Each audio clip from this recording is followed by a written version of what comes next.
Welcome to my channel. Hogwarts. I'm practically a culinary master, and only now they're calling me to Hogwarts. Chapter 61. As if confirming Hagrid's guess, a figure reappeared at the edge of the firelight in the Forbidden Forest. Hoof prints, along with silver white and slightly gray fur. Hagrid looked at the horn that had just stepped into the firelight and thought, this time, it should be certain. Unexpectedly, taking one more step forward, the figure of the magical creature was revealed. Hagrid, who had been smiling moments before, seemed to have something caught in his throat and was momentarily speechless. It's not. Where is the unicorn we agreed upon? It wasn't until the magical creature fully approached and let out a huge neigh that Hagrid snapped out of his daze. His throat felt tight as he looked at the creature, his eyes full of embarrassment. It's not. Buckbeak. What are you doing here? It must be said that Hagrid hadn't been the keeper of keys and grounds for all these years for nothing. The visitor was another familiar face. Wasn't this a hippogriff? Usually, it just wandered aimlessly around the Forbidden Forest. He had never seen it appear voluntarily before. Buckbeak slowly walked over, looking at everyone present with a wary expression. It was obvious that its expression was somewhat stiff, and its hooves were unconsciously pawing the ground. But it seemed to be attracted by the fragrant smell emanating from the pot. When Firenze saw it, he immediately smiled. Your Highness, this is a hippogriff, also a creature of the Forbidden Forest. It is considered a magical creature with some intelligence. Luke immediately nodded. Seeing it walk straight towards them, he stood up and gave it a slight bow. The hippogriff saw Luke's action. It immediately spread its wings, shielding its body, and bowed its head slightly.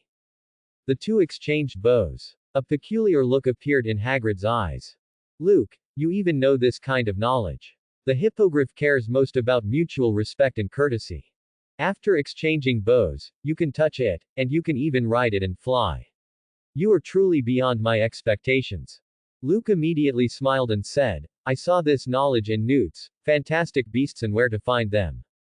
Hagrid suddenly realized, nodding. Understood, understood. Newt is also my senior. His abilities are naturally beyond doubt. Even Dumbledore praised him as the rarest great master of magical creatures seen in hundreds of years. It can be said that he is the idol I admire most, besides Dumbledore. The more Hagrid spoke, the more excited he became, seemingly completely forgetting his previous embarrassing misjudgment. Meanwhile, Firenze laughed and said, Hagrid, you are still so careless. Didn't you say it was a unicorn? Why did a hippogriff show up instead? Firenze really brought up what was best left unsaid, maintaining an overly high degree of friendliness toward Luke but a completely casual attitude toward Hagrid. He teased Hagrid without the slightest hesitation. Hagrid scratched his head awkwardly, looking at the many magical creatures mixed together, a hint of surprise in his eyes.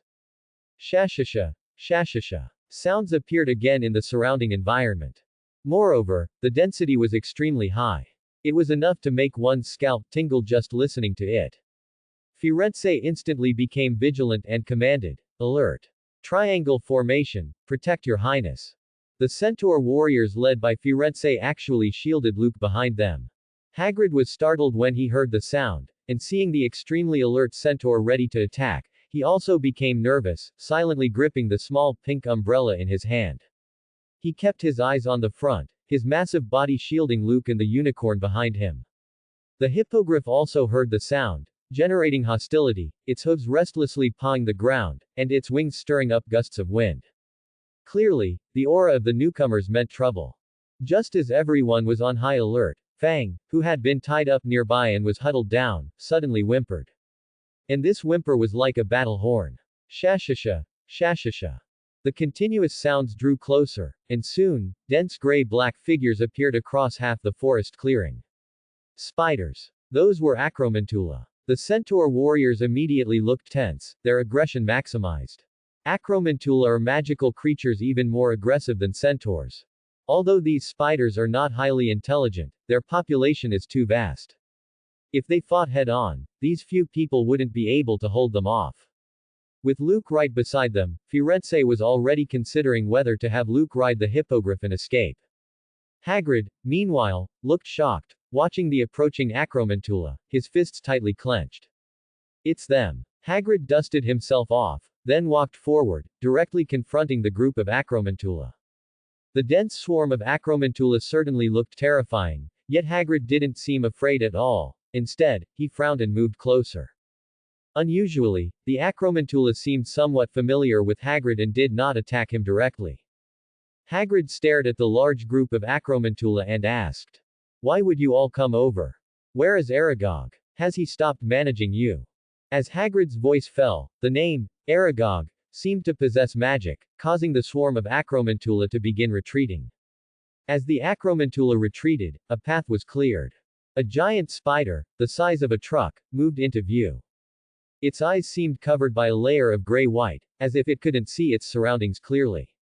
A few Acromantula were accidentally stepped on by Aragog, but they merely retreated nervously to the side. When Hagrid saw the terrifyingly huge Aragog before him, a hint of joy, as if seeing an old friend, appeared in his eyes. "Aragog, why did you come?" Hagrid's gaze was intense. Aragog's aged spider hairs trembled slightly, and he let out a hoarse sound.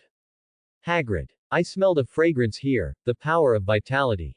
I am dying. I need that power of vitality." Hagrid glanced back at Luke, then looked at the soup pot, immediately understanding. What could cause Aragog to lead the majority of the Acromantula out of their lair was likely only that pot of hot pot broth, which had become extremely rare. Hagrid looked troubled. "Aragog, I can't make the decision on this matter. You should all go back. There is a wounded unicorn here, and we just want to treat it." Aragog thrust his spider leg forward fiercely, plunging it directly into the ground right in front of Hagrid. A large hole was stabbed into the ground, and gray-black smoke emanated from the side, making it clear that the spider leg was venomous. Aragog's voice grew increasingly angry. "Hagrid, there's no need to talk about the relationship between you and me, is there? A unicorn. Don't you want to save me? Although I am old, I still want to live. As expected of the king of the Acromantula, an existence with a threat rank of XXXXX. When Aragog became enraged, he was utterly terrifying. "I said, I want to live. Those who block me shall die." Hagrid was somewhat flustered. Given the current situation, he did not know what to do. Aragog was the first pet he personally raised, even though Aragog had grown too fast and had now reached the terrifying XXXXX classification. But in Hagrid's heart, Aragog was still the pet he used to hide in his quilt and trunk. But on one side was his pet, and on the other was Luke. How could he choose? After a moment of silence, Hagrid turned his head, looked at Luke, and said with a slight plea in his voice. "Luke, Aragog is old, and he wants to live. This delicious meal seems to be able to revive his vitality. Could you, perhaps, help him too?" Despite his hesitation, Hagrid still uttered these words. But deep down, he knew that Aragog was aggressive after all, and his entire species possessed extremely dangerous characteristics. Dumbledore had instructed him on this matter more than once. Once Dumbledore discovered the Acromantula colony stirring, he would intervene without hesitation. Hagrid was truly caught between a rock and a hard place now, and could only place his hope in Luke. Luke looked at the terrifying group of Acromantula and secretly clicked his tongue. A hint of admiration flashed in his eyes. He greatly admired Hagrid's courage. The only magical being capable of keeping such a terrifying Acromantula as a pet was probably Hagrid. If he remembered correctly, this fellow would later raise a dragon. Could the gift Hagrid previously promised to give him be? However, this was an excellent opportunity. He had been wanting to meet the Acromantula. He never expected that a pot of hot pot broth could summon them out. This was truly astonishing and surprising. Since Hagrid had asked, he naturally couldn't refuse to grant this favor. Luke was extremely clear that the main reason the group of Acromantula had not attacked was the presence of Aragog, the king of the Acromantula. If the Acromantula lost control, everyone present would likely not survive. And Aragog finally realized at this moment. In this entire scene, the one in charge was actually this young wizard who looked the youngest. He remembered that Hagrid did not possess such great abilities when he was this age. Luke watched Hagrid's gaze turn toward Aragog and immediately said, "You want to taste this broth?" Aragog nodded. Since Luke was the one truly speaking, communicating with Luke was not impossible. Luke looked at him, his tone calm yet full of deterrence. You know that the faction you belong to is neither neutral nor righteous. I have every reason to inform Dumbledore to eliminate you. Upon hearing that name, Aragog twitched all over, seemingly frightened. However, he forced himself to remain calm. Human young wizard, do not push your luck. With Hagrid here, I certainly won't do anything to you temporarily. But if I want to snatch this pot of broth, you absolutely cannot stop me. After all, I have tens of thousands of children. Luke smiled slightly and countered. Even if you manage to get it, what then? As long as Dumbledore knows what happened here, do you think you and your colony can survive? Aragog immediately became agitated, his voice low and hoarse.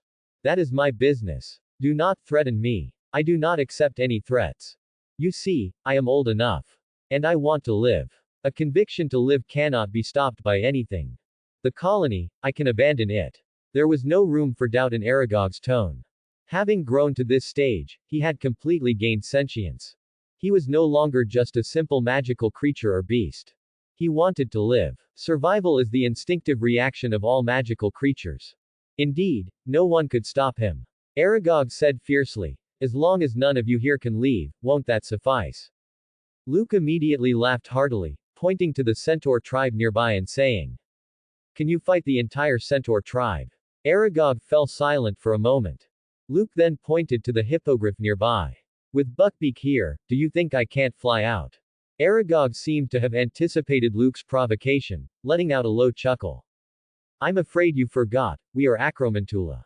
If I want to stop you, my webs can easily bind a hippogriff. Luke then pointed to the unicorn nearby and said, then do you dare to harm a unicorn? That carries a lifelong curse. Aragog sneered, it is already close to death. As long as I get that pot of broth and don't touch it, what does its death have to do with me? Furthermore, concerning curses, I just need to find a few descendants to try it out. What does their being cursed have to do with Aragog? Aragog believed he had completely seized control of the situation. Hagrid, standing nearby, was extremely nervous, seeing that Aragog seemed unconcerned by the issues Luke pointed out. Hagrid, caught in the middle, immediately said with some sadness, Aragog, don't be like this. Please, go back. Aragog snorted coldly. Hagrid, for the sake of our friendship, I will not kill you. But if you continue to speak out, I will have no choice but to abandon our friendship. Hagrid fell silent. Luke, pointing to the pot of broth, said coldly. Then have you considered that if you attack, I will knock over this pot of broth? Aragog's body visibly trembled. That originally tiny movement was fully demonstrated on his massive body. Aragog's voice became even hoarser. Then you will all be annihilated. Luke suddenly laughed. The wand made of acacia wood in his hand trembled slightly, and immediately, in the void realm invisible to everyone, a map-like radiance bloomed. Beacon magic had already been positioned by him. Before Luke's eyes, an extremely faint but tightly connected spatial aura immediately appeared. A passage, condensed and stretched by special light, slightly opened. Luke looked at Aragog, and Aragog was completely silent at this moment. This is the power of teleportation.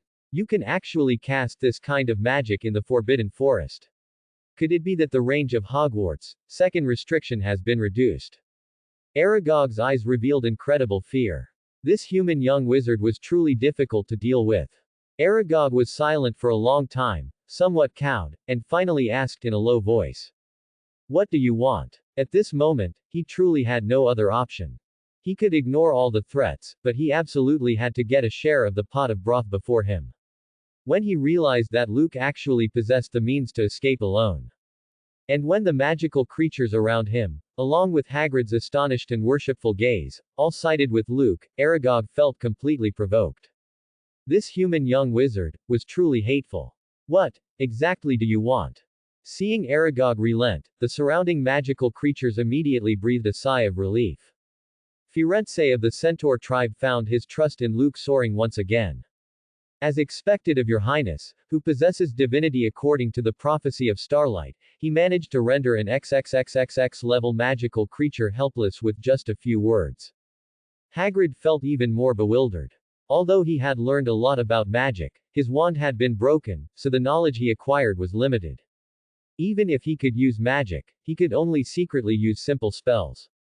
He simply didn't have the ability for powerful curses.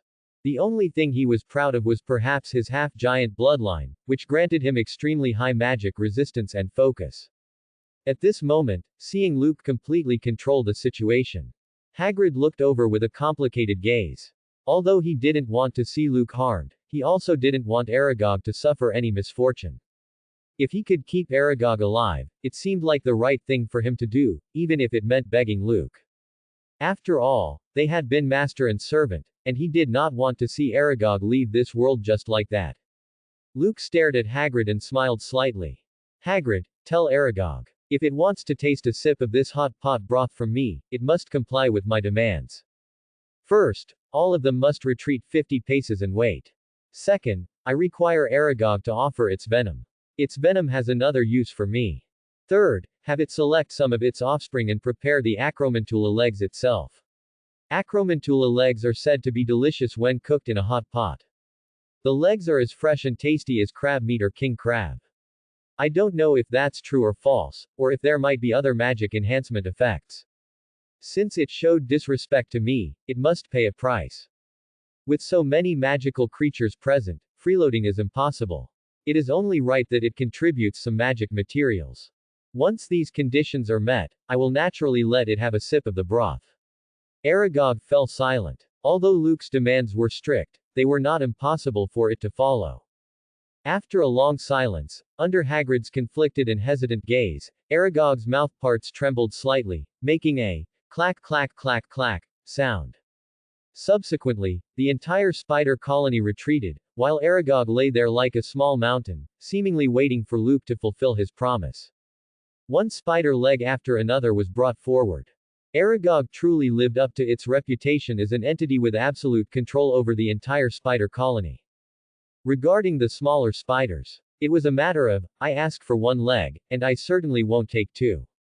With Hagrid's help, they even extracted the tender meat directly from inside the spider legs. Only after a large pile had been collected did Hagrid feel relieved. He asked Luke, is this acceptable now? Luke nodded. Expectation and desire shone through Aragog's grayish-white eyes in the distance. Seeing Aragog completely submit, Hagrid finally breathed a sigh of relief. The centaurs nearby were also excitedly staring at the marvelous hot pot base, their noses twitching constantly. Just by smelling it a few times, their bodies received a strange boost.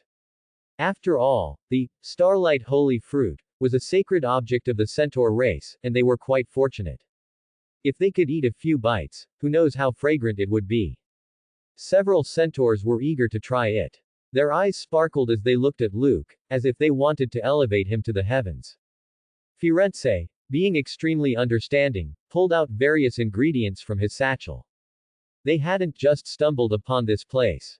As members of the centaur race, hunting skills were naturally indispensable. He brought forward all sorts of ingredients. Even Buckbeak the hippogriff somehow fetched a large bunch of young, sycamore, shoots. One must know that sycamore wood is a rare material for making wands. From a single mature sycamore tree, only 2 or 3 pieces of wood suitable for wand making can be selected. Yet Buckbeak managed to find so many tender branches that moisture could be squeezed from them. Judging by the magical fluctuations emanating from them, these shoots could all be made into wands once they grew up. It is estimated that if Ollivander appeared here, he would be heartbroken and unable to sleep for days and nights. At this moment, Ollivander, far away in Diagon Alley, was sitting at his workbench. His expression was focused, and the carving knife in his hand moved constantly.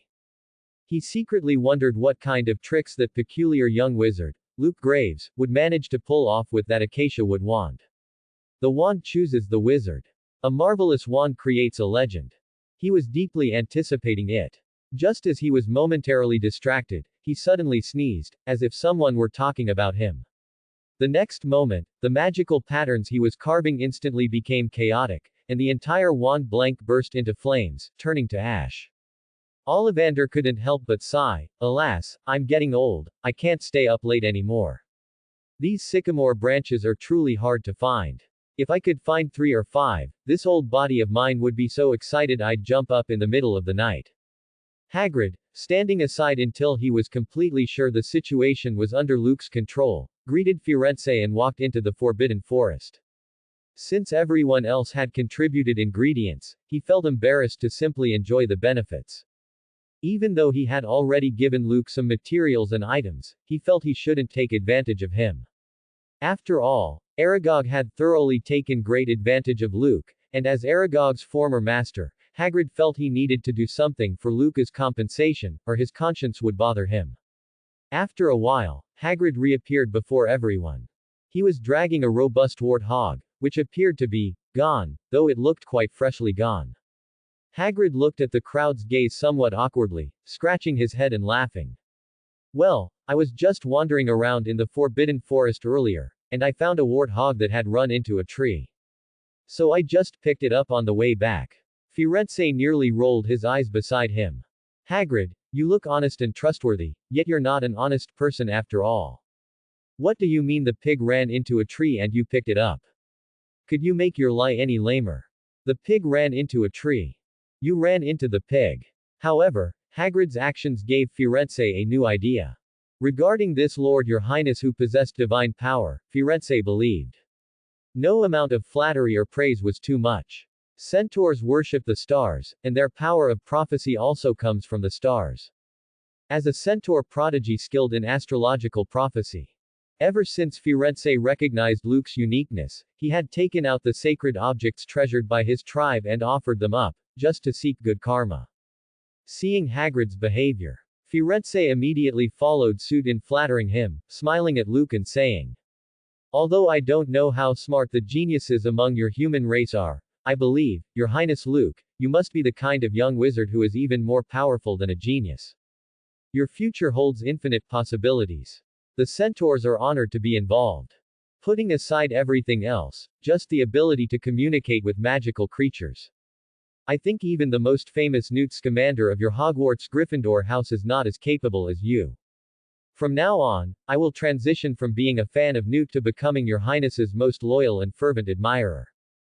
Firenze uttered the strongest piece of flattery in his life. Luke accepted it cheerfully. Then he asked curiously from the side. Isn't Newt Scamander from Ravenclaw? Hagrid's expression became extremely strange, his beard trembling, and a hint of anger could even be seen in his eyes. But he felt awkward about getting angry at Luke, so he could only turn his full fury towards Firenze standing beside him, roaring. Shut up. Newt is from Hufflepuff. You fake fan. Under the moonlight. Hagrid's chest rose and fell, clearly still reeling from the shock he had just received. Whether it was Firenze or Luke, whom he admired the most, both had somehow gotten the house of his most cherished idol, Newt Scamander, wrong. Moreover, Luke himself was an outstanding young wizard from Hufflepuff. That he hadn't even clearly remembered where his famous senior came from made him feel unforgivable and heartbroken. However, his emotions were quickly diluted by the aroma of the hot pot broth permeating the surroundings. The flavor contained within was too rich, carrying such a strong magic aura, especially the power to restore vitality. The reason it attracted so many magical creatures was entirely because every single magical creature had an instinctive craving for vitality. Forget drinking a mouthful, even just smelling it slightly would accelerate the recovery of minor injuries and illnesses they usually carried. And when he saw several mooncalves actually appearing in broad daylight and dancing around the swirling mist, Hagrid couldn't help but fall silent. Newt, matters concerning idols could perhaps be set aside for now. What was most important now was tasting the hot pot Luke had made.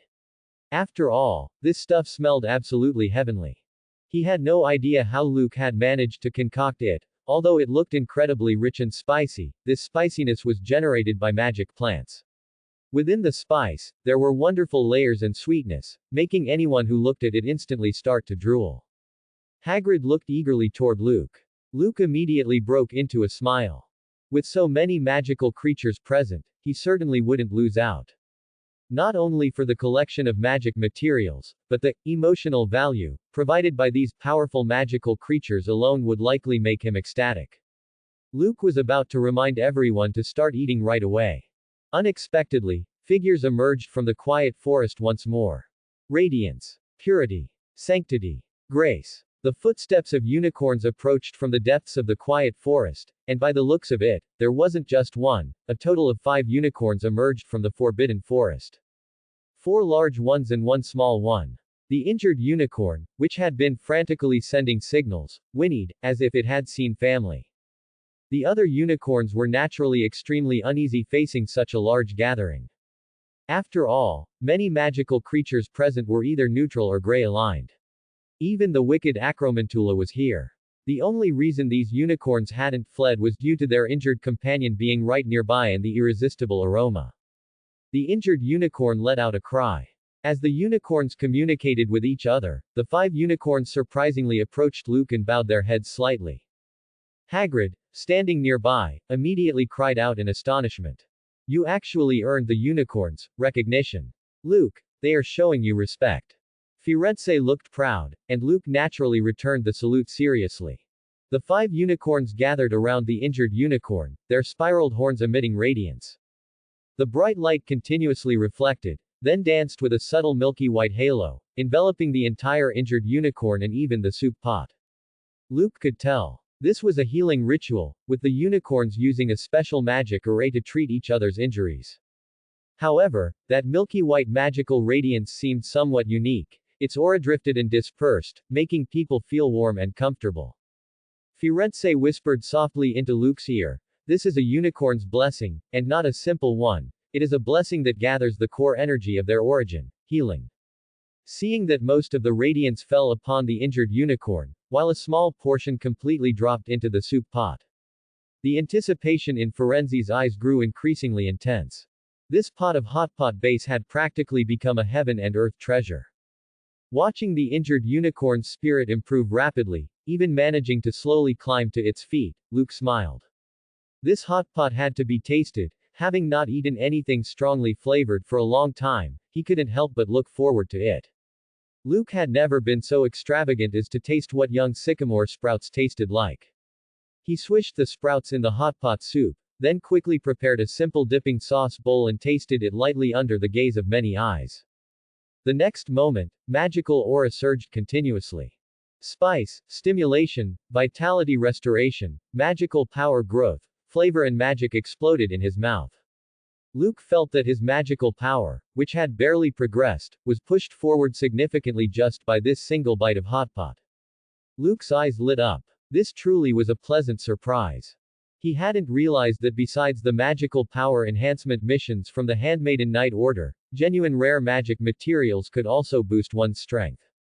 Luke closed his eyes, savoring the experience. However, the magical creatures surrounding him, including Hagrid, were truly drooling with desire. That stuff looked terrifyingly fragrant. If they took a bite, wouldn't it be fragrant enough to blow them away? Hearing the continuous sounds of gudong gudong, swallowing saliva, Luke chuckled awkwardly. Why are you all staring at me? Help yourselves. Of course, the Acromantula in the distance is the exception. I'll have Hagrid bring yours over. If you stay here, you'll interfere with our operation. Aragog, who had been stirring restlessly in the distance, felt as though he had been insulted. But Luke was in control of this pot of ultimate rich soup. If Luke didn't share any with him, he would suffer a huge loss. So Aragog suppressed his anger, though a murderous intent flickered in his gray eyes. But none of that mattered. Luke already held the advantage. One Aragog couldn't cause any trouble. Come on, eat. Why are you all looking shy? Dip whatever you want to eat. Hagrid was busy scrambling on the side. Since most of these were magical creatures without hands, how could they eat? They couldn't just stick their heads into the soup pot. Although busy, Hagrid, who had scooped a bowl of soup for Aragog, was currently beaming with joy. However, if anyone else were to see this harmonious scene, they would probably faint from shock. For a brief moment, a rare sight of peace and harmony appeared in the forbidden forest. Yet, not far away, a figure emanating thick dark chi was constantly panting, his body swaying unsteadily. Master, the cursed aura contained within the unicorn is truly too potent. My body is decaying. The voice carried a hint of terror. However, from behind the head wrapped in a scarf came a cold, venomous reprimand. Silence. Do you doubt my dark arts capabilities? As long as I can stabilize my soul, it won't be difficult to refine a new body for you later. What are you questioning? One unicorn, hurry up. Find another unicorn. As long as I have enough unicorn blood, I can temporarily recover some of my strength through the dark arts. And your power will increase along with mine. It is your honor to follow the great king of dark wizards at such close proximity. The figure, having been reprimanded, fell silent. Actually, whether Quirrell felt wronged or not was unimportant. Ever since he was captured by Lord Voldemort in the primeval forest and corrupted using dark arts he knew his soul was falling into depravity. But he did not have the courage to die. Facing the threats and enticements of Lord Voldemort, he could only choose to compromise again and again. At this moment, he had already fallen into the abyss, with no chance left to climb back up and regain the light. Therefore, following the commands of Lord Voldemort, he could only move forward silently. However, it was quiet all around, not even a single unicorn could be found. Logically speaking, although the number of unicorns in the Forbidden Forest wouldn't be excessive, there definitely wouldn't be only that one. Following Lord Voldemort's guidance, Quirrell had exerted every ounce of effort, yet still failed to find any unicorn. Feeling the chilling aura and the unicorn's curse, Quirrell felt a slight coldness spreading over his body. For some inexplicable reason, he suddenly missed the meal Luke had prepared that he had eaten earlier in the Great Hall. Not only was the food fragrant, but the power that soothed the soul was truly wonderful. Of course, most of that power had already been seized by his master. After sweeping through another quiet part of the forest, the long silent Quirrell said aggrievedly to Lord Voldemort. Master, there really doesn't seem to be any unicorns here. Lord Voldemort immediately snorted coldly, nonsense. You better check carefully. But master, the Forbidden Forest is different from other places, there are even many extremely dangerous magical creatures here. I worry about your safety. Furthermore, we have been out long enough tonight. If we don't go back soon, we might arouse suspicion. Lord Voldemort was silent for a moment, but still let out a cold snort. Just one more. I only need the blood of one more unicorn to restore my strength to 30% of my peak. At that point, I will be capable of doing more things. Even if your body decays, I can use dark arts to confine your soul. Think about it yourself.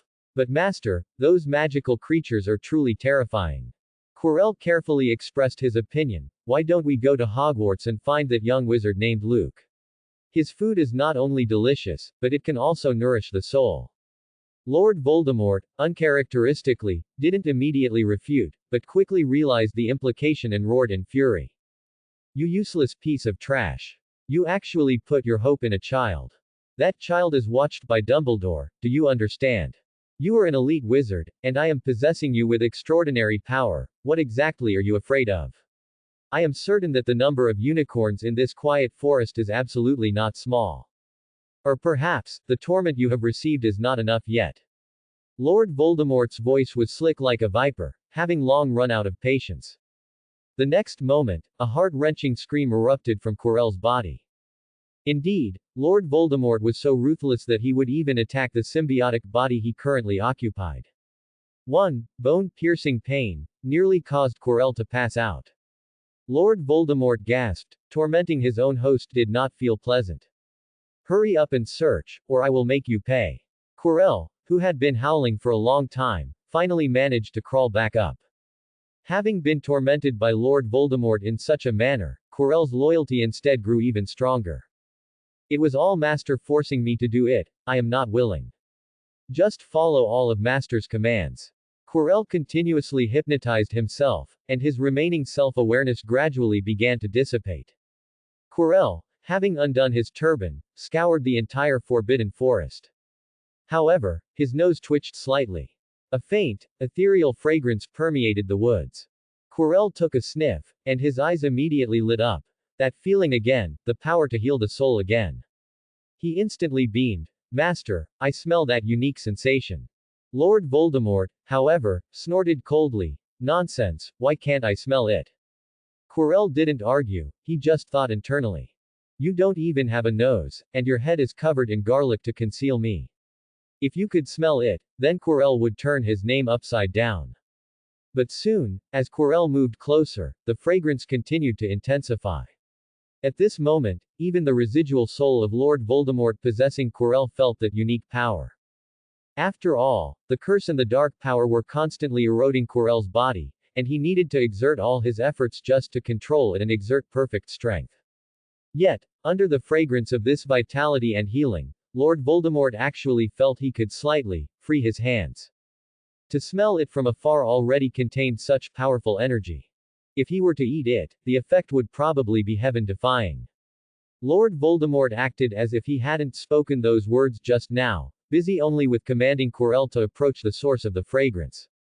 Congratulations host, perverted spicy magic modified hot pot has harvested positive emotional value from the unicorn population plus 1500. Congratulations host, perverted spicy magic modified hot pot has harvested positive emotional value from the centaur team plus 1000. Congratulations host, perverted spicy magic modified hot pot has harvested negative emotional value from the Acromantula king plus 900. Congratulations host, perverted spicy magic modified hot pot has harvested negative emotional value from the Acromantula population 9x 9876. Listening to the data refreshing in his mind, Luke still couldn't help but look up towards Aragog's clan in the distance. Good heavens! He could only exclaim, good heavens. No matter how hard he tried to imagine it, he never expected that merely dangling the bait in front of Aragog would allow the other party to generate so much intense negative emotional value just by smelling the fragrance. Aragog himself, naturally, goes without saying. Luke could understand him generating a high amount of emotional value. But the clan behind him was actually extending Aragog's thoughts, resulting in negative emotions rolling in like a tide. This sight caused Luke's eyebrow to twitch slightly.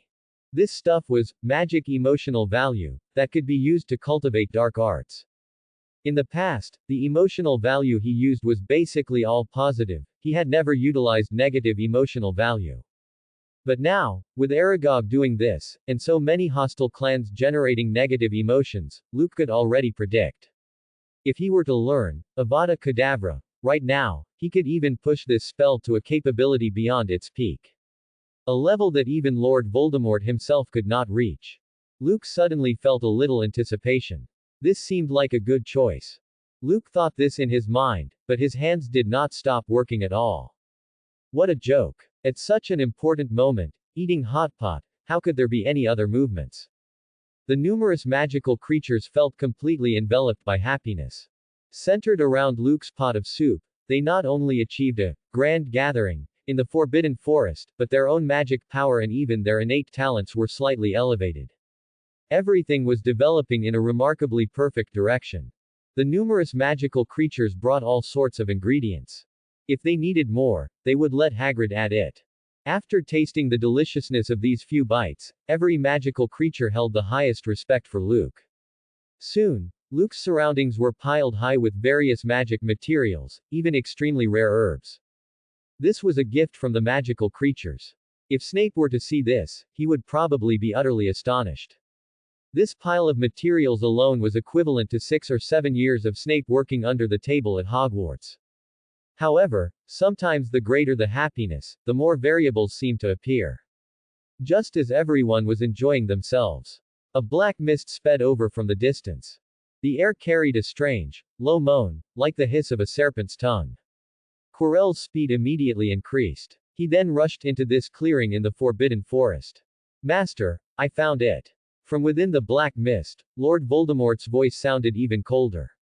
Nonsense. I not only sense the vitality within this fragrance, but also a strong sacred attribute.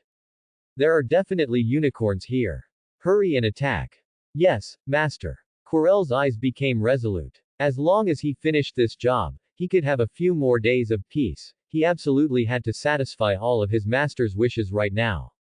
However, when Quirrell, shrouded in black mist, rushed into the clearing, he instantly froze. That feeling was even more terrifying than being hit by Petrificus Totalis. What the hell is going on here? Could someone tell him where he was? Quirrell's eyes scanned the source of the aroma. Inside the steaming cauldron in the clearing, flames burned and the hot pot broth boiled, with tiny specks of starlight shattering within it. The smell alone was intoxicating. If he took a bite, he could probably extend his lifespan by 2 years. Quirrell felt his rapidly decaying body sending out intense distress signals. But what surprised him even more was the strange atmosphere surrounding him. What was he seeing? A young wizard stood right in the center. Oh, right. That young wizard was Luke Graves, the one he had been thinking about. Beside Graves, Hagrid's enormous figure sat cross-legged on the ground, and Fang, who was trembling, was tied up nearby.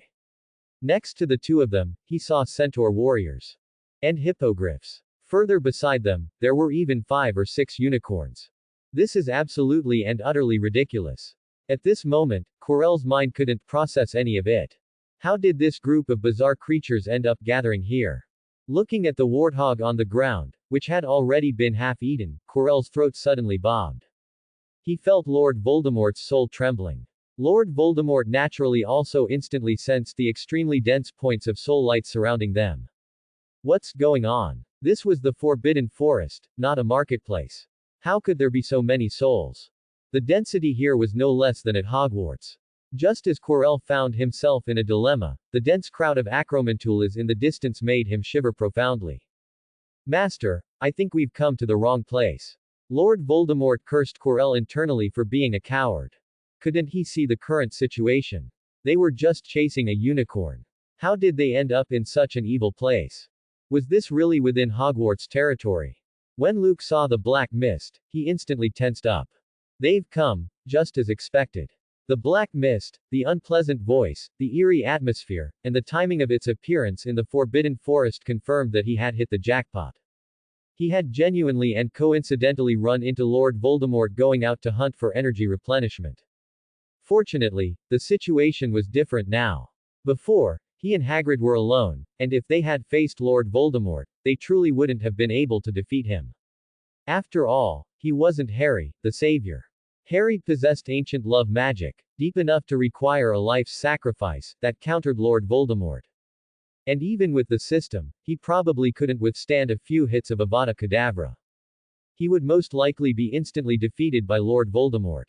But now, the situation was completely different.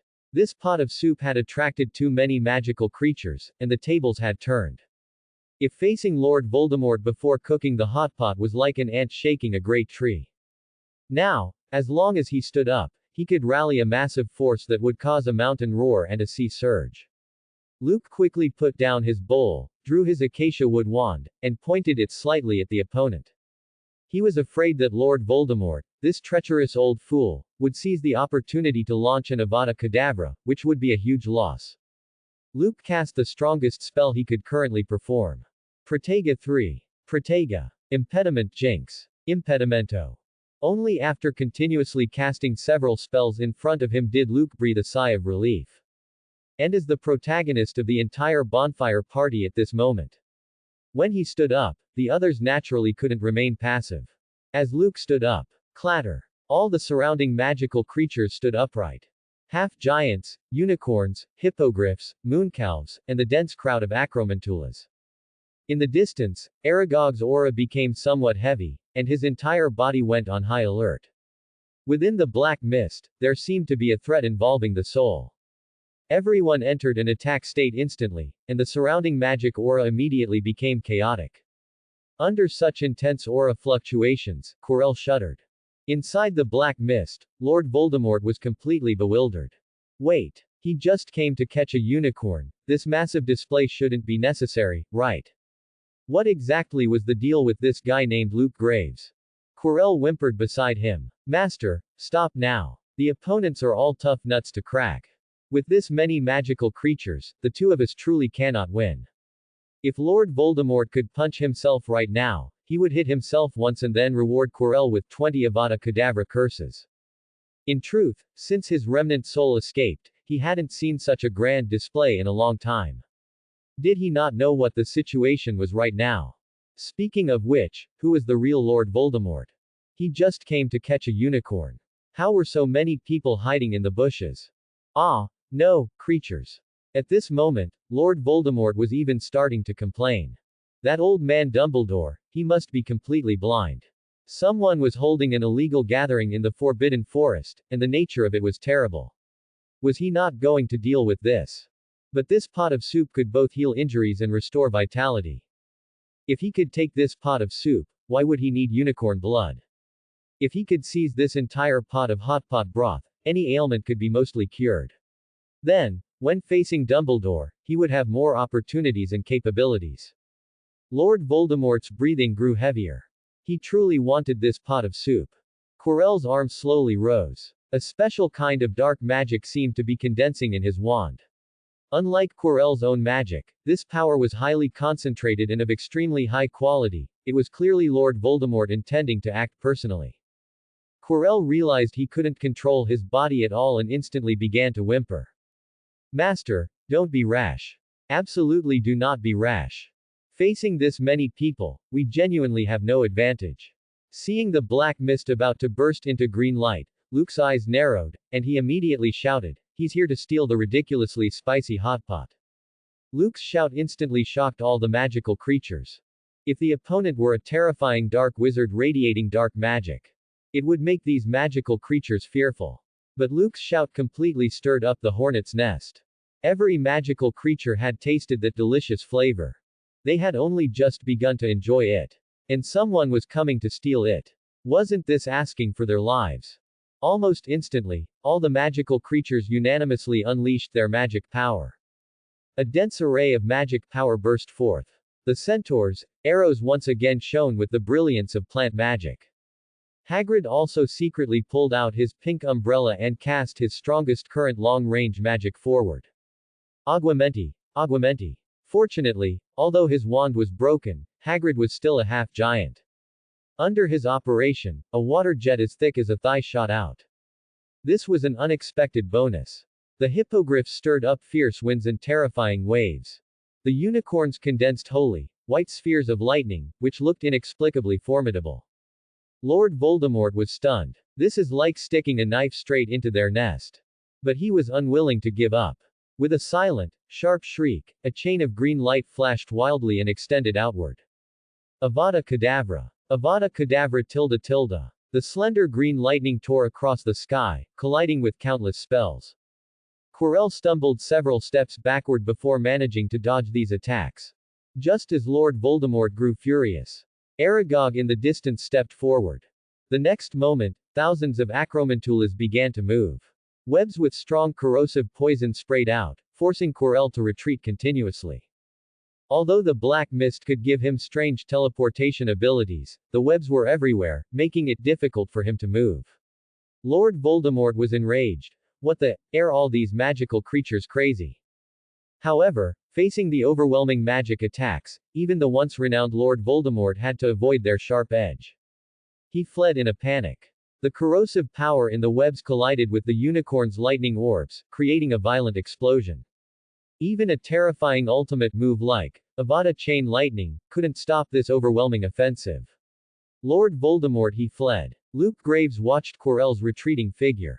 From the back of his head, only the flashing killing intent of his opponent could be seen. Besides Harry Potter, this was the first time he hated someone so much. It was too pathetic. This fleeing appearance was simply not pure blood enough. Ding! Congratulations host for completing the hidden achievement. A single shout, and followers gather. Milestone reward. Host receives a limited time compound spell comprehension ability experience card. This experience card allows the host to quickly analyze any compound spell within a short period, saving the complex calculations and deductions caused by property changes between compound spells, greatly saving time. The voice that suddenly sounded in his mind startled Luke. After all, due to the rapid-fire emotional value notifications just now, he had already muted the system's alert sound. Unexpectedly, this voice told him that he had accidentally completed a hidden achievement. And the reward could allow one to learn a compound magic in a short time. This was truly surprising and exciting. A sharp glint appeared in Luke's eyes. This wave truly brought a huge profit. With this experience card, wouldn't learning, stone golem mobilization, be a piece of cake?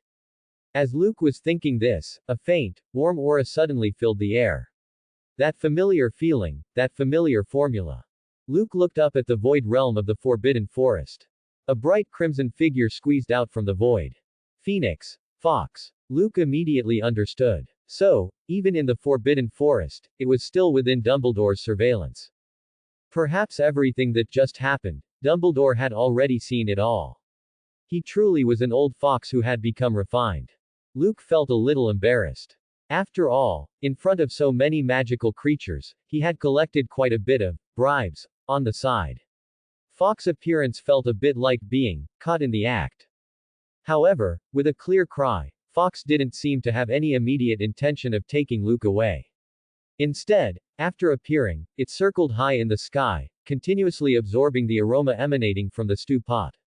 Luke smiled. Fawkes circled for a moment, attempting to land beside the stew pot.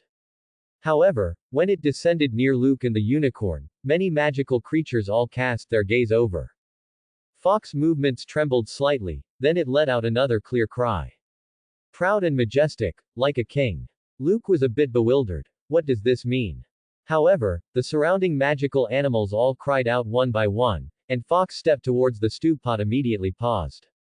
Luke could even see Fawkes' human-like embarrassment.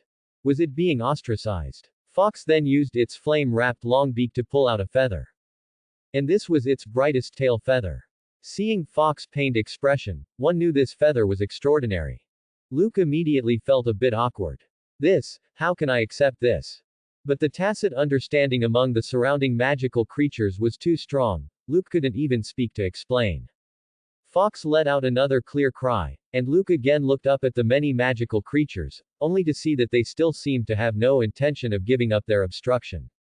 Luke scratched his head. That's enough, this is the big leader's companion, why are they so serious? Fawkes has already pulled out its most precious feather, why do you still look like you won't let it go? Fawkes was clearly also experiencing being rebuffed in front of so many magical creatures for the first time, feeling somewhat wronged. Its small eyes were filled with great injustice. Flapping its wings, crimson magic surged throughout its body. Just as many magical animals were stunned, tears like boiling flames suddenly welled up from the corners of the phoenix's eyes, one after another. The teardrops floated up. Luke counted a full 3 of them. Coming back to his senses, Luke immediately understood Fawkes' meaning. After all, a phoenix is valuable all over. As Dumbledore's companion, Fawkes had been fed countless rare materials and had long since entered the ranks of top-tier magical creatures. Now, for a bite to eat, it was actually willing to humble itself and even offer the most precious phoenix tears. One should know that the healing effect of phoenix tears goes without saying.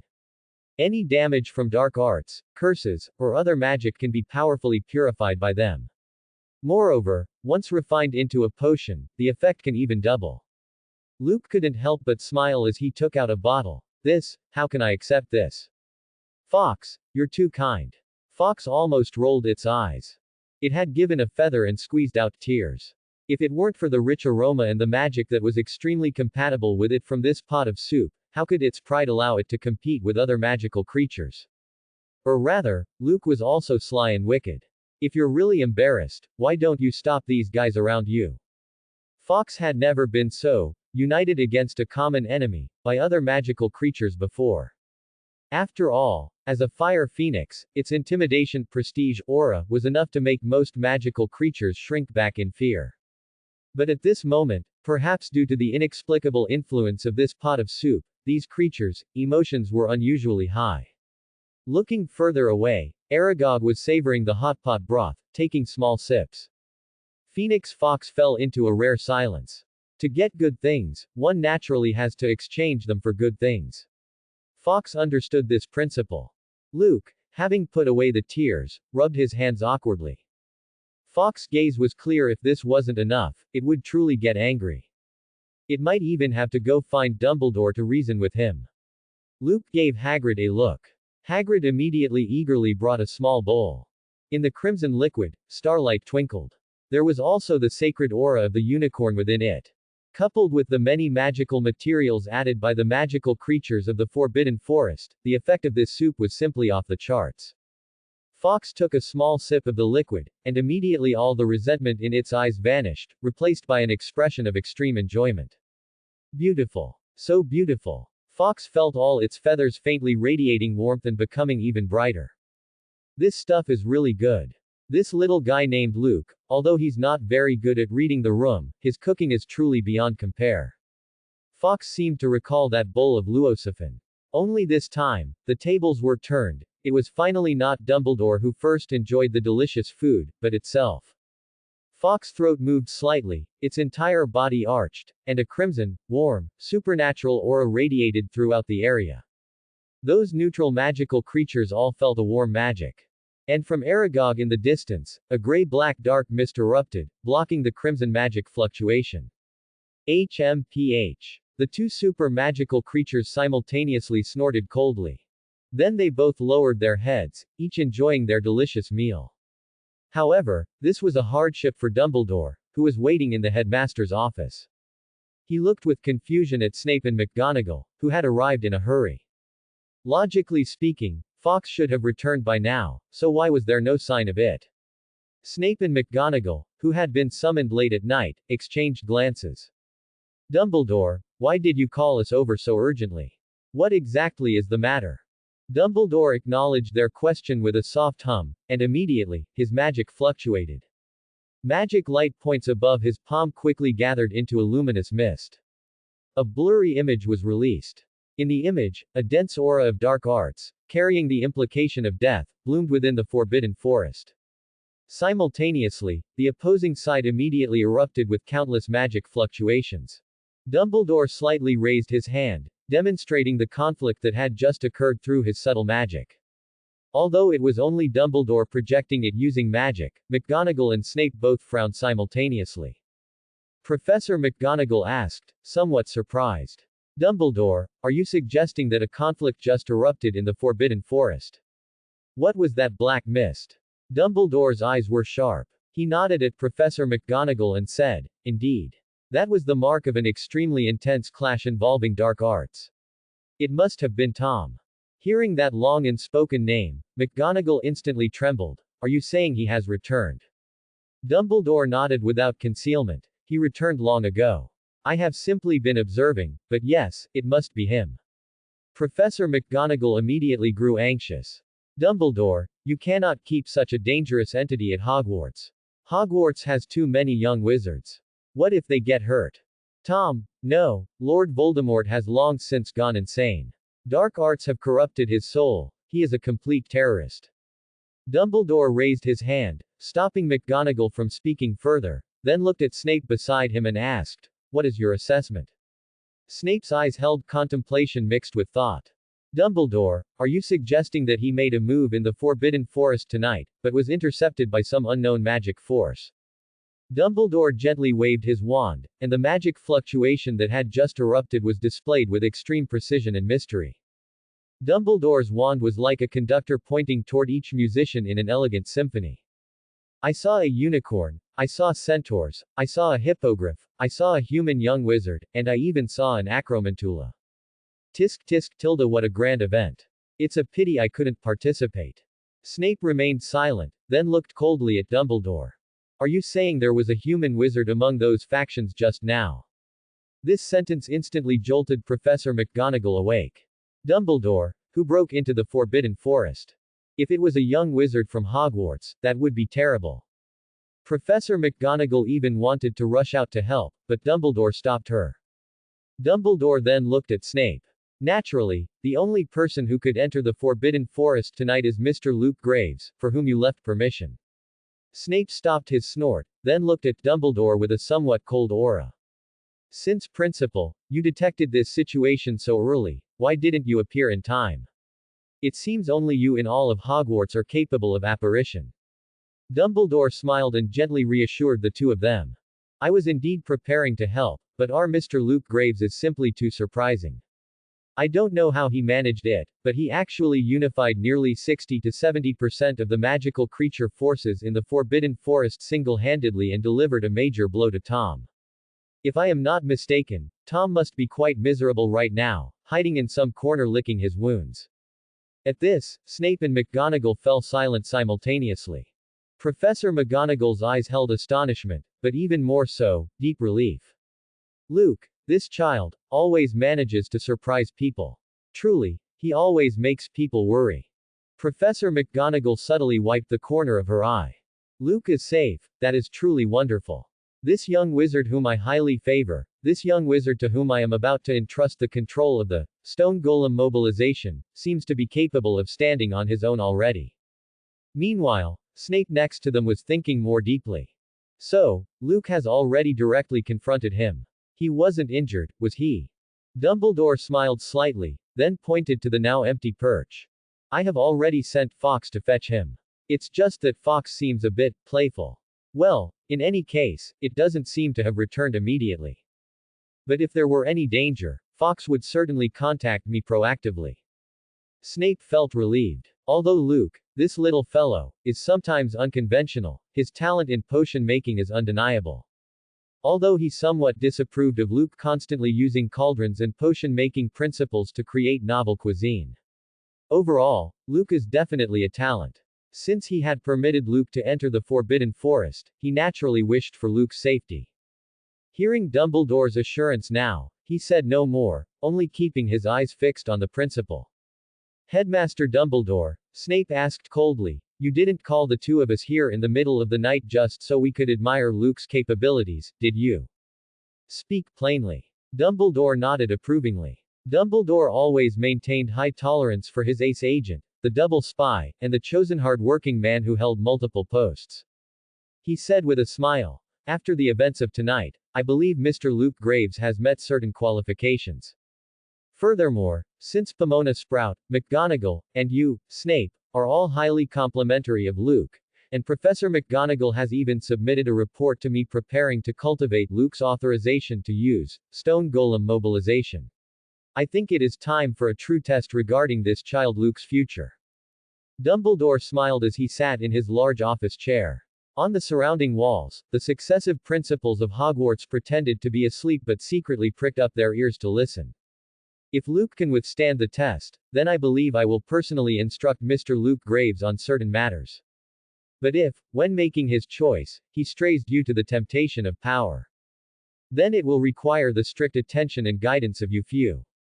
I hope Luke grows up to be an upright, friendly, and aspiring good young wizard, just like Newt once was. Snape's mouth couldn't help but twitch. Who is he trying to be yin and yang toward here? He said, slightly displeased. Forgive my frankness, Principal, but almost no one can resist the temptation of authority and power. You were like this in your youth, let alone a young wizard. If you use those things to tempt him, how can he avoid walking down those paths? Power itself has no right or wrong. Righteousness only determines where you choose to use that power and authority. Dumbledore applauded lightly in admiration. I never expected you, Snape, to say something like that. It seems your understanding has deepened considerably over the years. Snape interrupted Dumbledore's flattery and praise, saying coldly, Principal, do you really intend to test him? Dumbledore nodded slightly. At the very least, I want to know how he will choose when confronted with power. You both know my concerns. If I had paid more attention to Tom back then, perhaps he wouldn't have gone down the wrong dow, past the point of no return. In the Forbidden Forest, Luke, full and satisfied, once again received thanks from many magical creatures. Luke told Hagrid to go back and rest early, and Hagrid patted his chest, laughing. Don't worry, Luke. Thank you for your hospitality tonight. Earlier, on the way to the Forbidden Forest, I promised you I'd give you a special gift. Once I get that thing, I'll definitely give it to you. I hope you'll like it then. Hagrid once again reiterated his determination to return the favor, and Luke couldn't say much more. After all, he had only guessed before. What if Hagrid didn't give him a dragon egg, and his wild guess would just be embarrassing? As for Fawkes, it had already picked up the corner of Luke's clothes with its claws. Firenze, the centaur in the distance, bowed to Luke again. Your Highness, I look forward to the next opportunity to see you. Luke smiled slightly. In the distance, Aragog led his colony to retreat quickly. As for Phoenix Fawkes, its bird beak held a soup pot that had been shrunk to the size of a bottle cap by Luke using the shrinking charm. Phoenix Fawkes, being a fire attribute magical creature, faced the boiling hot soup pot without changing its expression or missing a beat. Fawkes, unable to make a sound, flapped its wings restlessly. Orange-red flames blossomed, and Luke and Fawkes completely disappeared. Hagrid happily blew his nose. The gap in cooking skills between him and Luke was more than 100,000 miles. Tonight's dinner was enough for him to recall for a long time. The only thing that made him a little sad was that Aragog left without even saying goodbye. This child. The injured unicorn that was about to leave had its injuries completely controlled. With the help of its other companions, a mysterious stream of light gathered on its horn. A fist-sized white pearl appeared among Luke's heaven and earth treasure. Hagrid couldn't help but smack his lips. The unicorn disappeared with a neigh. Phoenix Fox finally appeared in the principal's office. However, the soup pot it was carrying in its bird's beak truly made people unable to help but laugh. McGonagall and Snape just blinked, but they didn't see Luke Graves. Clang! Phoenix Fox lowered its gaze slightly, and the soup pot landed perfectly on the shelf of Headmaster Dumbledore's desk. Then it let out a soft cry, signaling Dumbledore to restore the soup pot. Dumbledore naturally smelled the strange aroma. Under the curious gazes of Snape and Professor McGonagall, Dumbledore's palm moved slightly, and the soup pot returned to its original state. Clearly, Dumbledore had practiced many spells to the point of perfection, performing them silently and without a wand. This move just now was either Reparo or Rebellio. Looking at the still hot and bubbling soup pot, the rare materials occasionally floating in it, and the explosive aroma. Dumbledore, McGonagall, and Snape fell silent collectively. It wasn't until a moment later that Snape's eyes moved slightly, and he gently waved his wand, and a drop of extremely spicy hot pot soup base flew out. Snape merely waved his hand to fan the chi. Finally, he even tasted it, feeling the magic within him instantly activate by several ranks. Snape's eyes lit up as he looked at the soup pot, showing an extremely surprised expression. With all due respect, Dumbledore, the ingredients in this pot of soup are quite complex, but most of them are just for embellishment. The most important things are the original color of this liquid and the sparkling starlight points. Our Mr. Luke Graves seems to have added a massive amount of treasures, which made this potion a panacea even more potent than the most top-tier healing potions, recovery potions, and magic-enhancing potions. Dumbledore nodded. It seems that Mr. Luke's opportunity and luck are indeed enviable. Snape, however, frowned. With so many treasures, if they could be refined into potions according to a formula, the quantity of potions that could be produced would be astonishing. Luke's actions were simply a waste of heaven and earth treasure. As a potions master, Snape expressed his displeasure at Luke's irresponsible and extravagant wastefulness.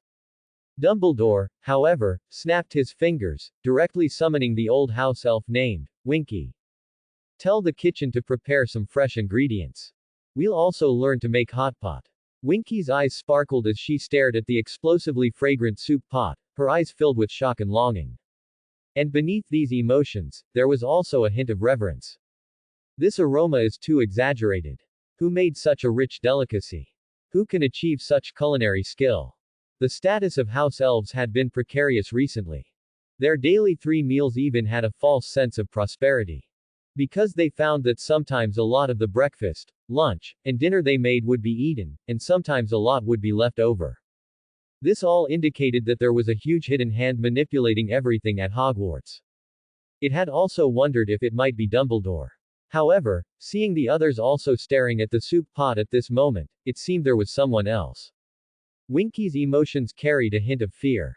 It had worked for the entire Hogwarts for a full 217 years, and including itself, the house elves who inherited the name Winky had always been diligent. But it felt an unparalleled pressure for the first time. That dark hand was approaching. It could feel the monster, affecting the entire house elf community, about to roar out from the shadows. However, its silence surprised Dumbledore a little. Winky, can you bring us some ingredients? Oh, and they should be raw. The house elf Winky, snapping back to reality, immediately straightened its expression and said nervously. As you wish, Principal. Bew. Winky disappeared. Dumbledore and the others looked at the plates that quickly appeared out of thin air on the table and smiled. Fox, give us some fire. We'll also taste Luke's skill. Snape on the side was almost heartbroken. What a joke. This precious potion soup pot, Dumbledore actually dared to use it for hot pot. Dumbledore seemed to see through Snape's thoughts and immediately smiled. Although the potion materials contained in this soup pot are extremely complex, they are unified by this soup base in an extreme way. The power it contains is even full of nourishing properties. Since Luke is willing to make this, it is naturally to satisfy people's appetites. What's more, with such a rich aroma, if you don't eat, I won't stop you. Professor McGonagall, please sit down and try it with us. Professor McGonagall was full of praise. This thing was entirely created by Luke using his own skill. Tasting it now, she was filled with satisfaction at the growth of her junior. Snape's lips opened slightly a few times, but no sound came out. The next moment, he also twisted and sat directly by the pot. Fawkes' eyes on the side flickered with resentment, then its wings fluttered slightly, and flames flowed from its body, enveloping the iron pot below. Gurgle gurgle. Hot bubbles rolled. Dumbledore tasted a bit, and his eyes revealed a dreamy look. This taste is truly too warm. This little fellow Luke is truly surprising. In the direction of culinary arts, he has undoubtedly approached the peak. Snape, reminded by Dumbledore's words, controlled his slightly scalded throat and asked. Fawkes has returned, but where is that child, Luke Graves? Dumbledore showed a mysterious smile, gently waving his old wand. The objects in the corner moved quickly, and a mirror, large enough to reach the ceiling, appeared before everyone. The mirror was extremely ancient, with inscriptions on it. But in the mirror at this moment, there was a completely different scene. Professor McGonagall's eyes were extremely surprised. Dumbledore, are you saying? Luke Graves, he's inside the mirror. The magnificent mirror frame, reaching the ceiling, did not reflect the scene of Dumbledore and the two others eating hot pot. It did not reflect the situation of the entire principal's office either. The two claw-shaped support feet underneath rested steadily before the group, while the top of the mirror was engraved with an inscription. Arised straw eru oytube kafru oyt on woshi. In fact, this sentence needs to be read backward, which means, I show not your face but your heart's desire. Dumbledore revealed a kind smile. Since we are testing Mr. Luke Graves, we naturally cannot influence him. So, let us see what kind of choice Mr. Graves will ultimately make.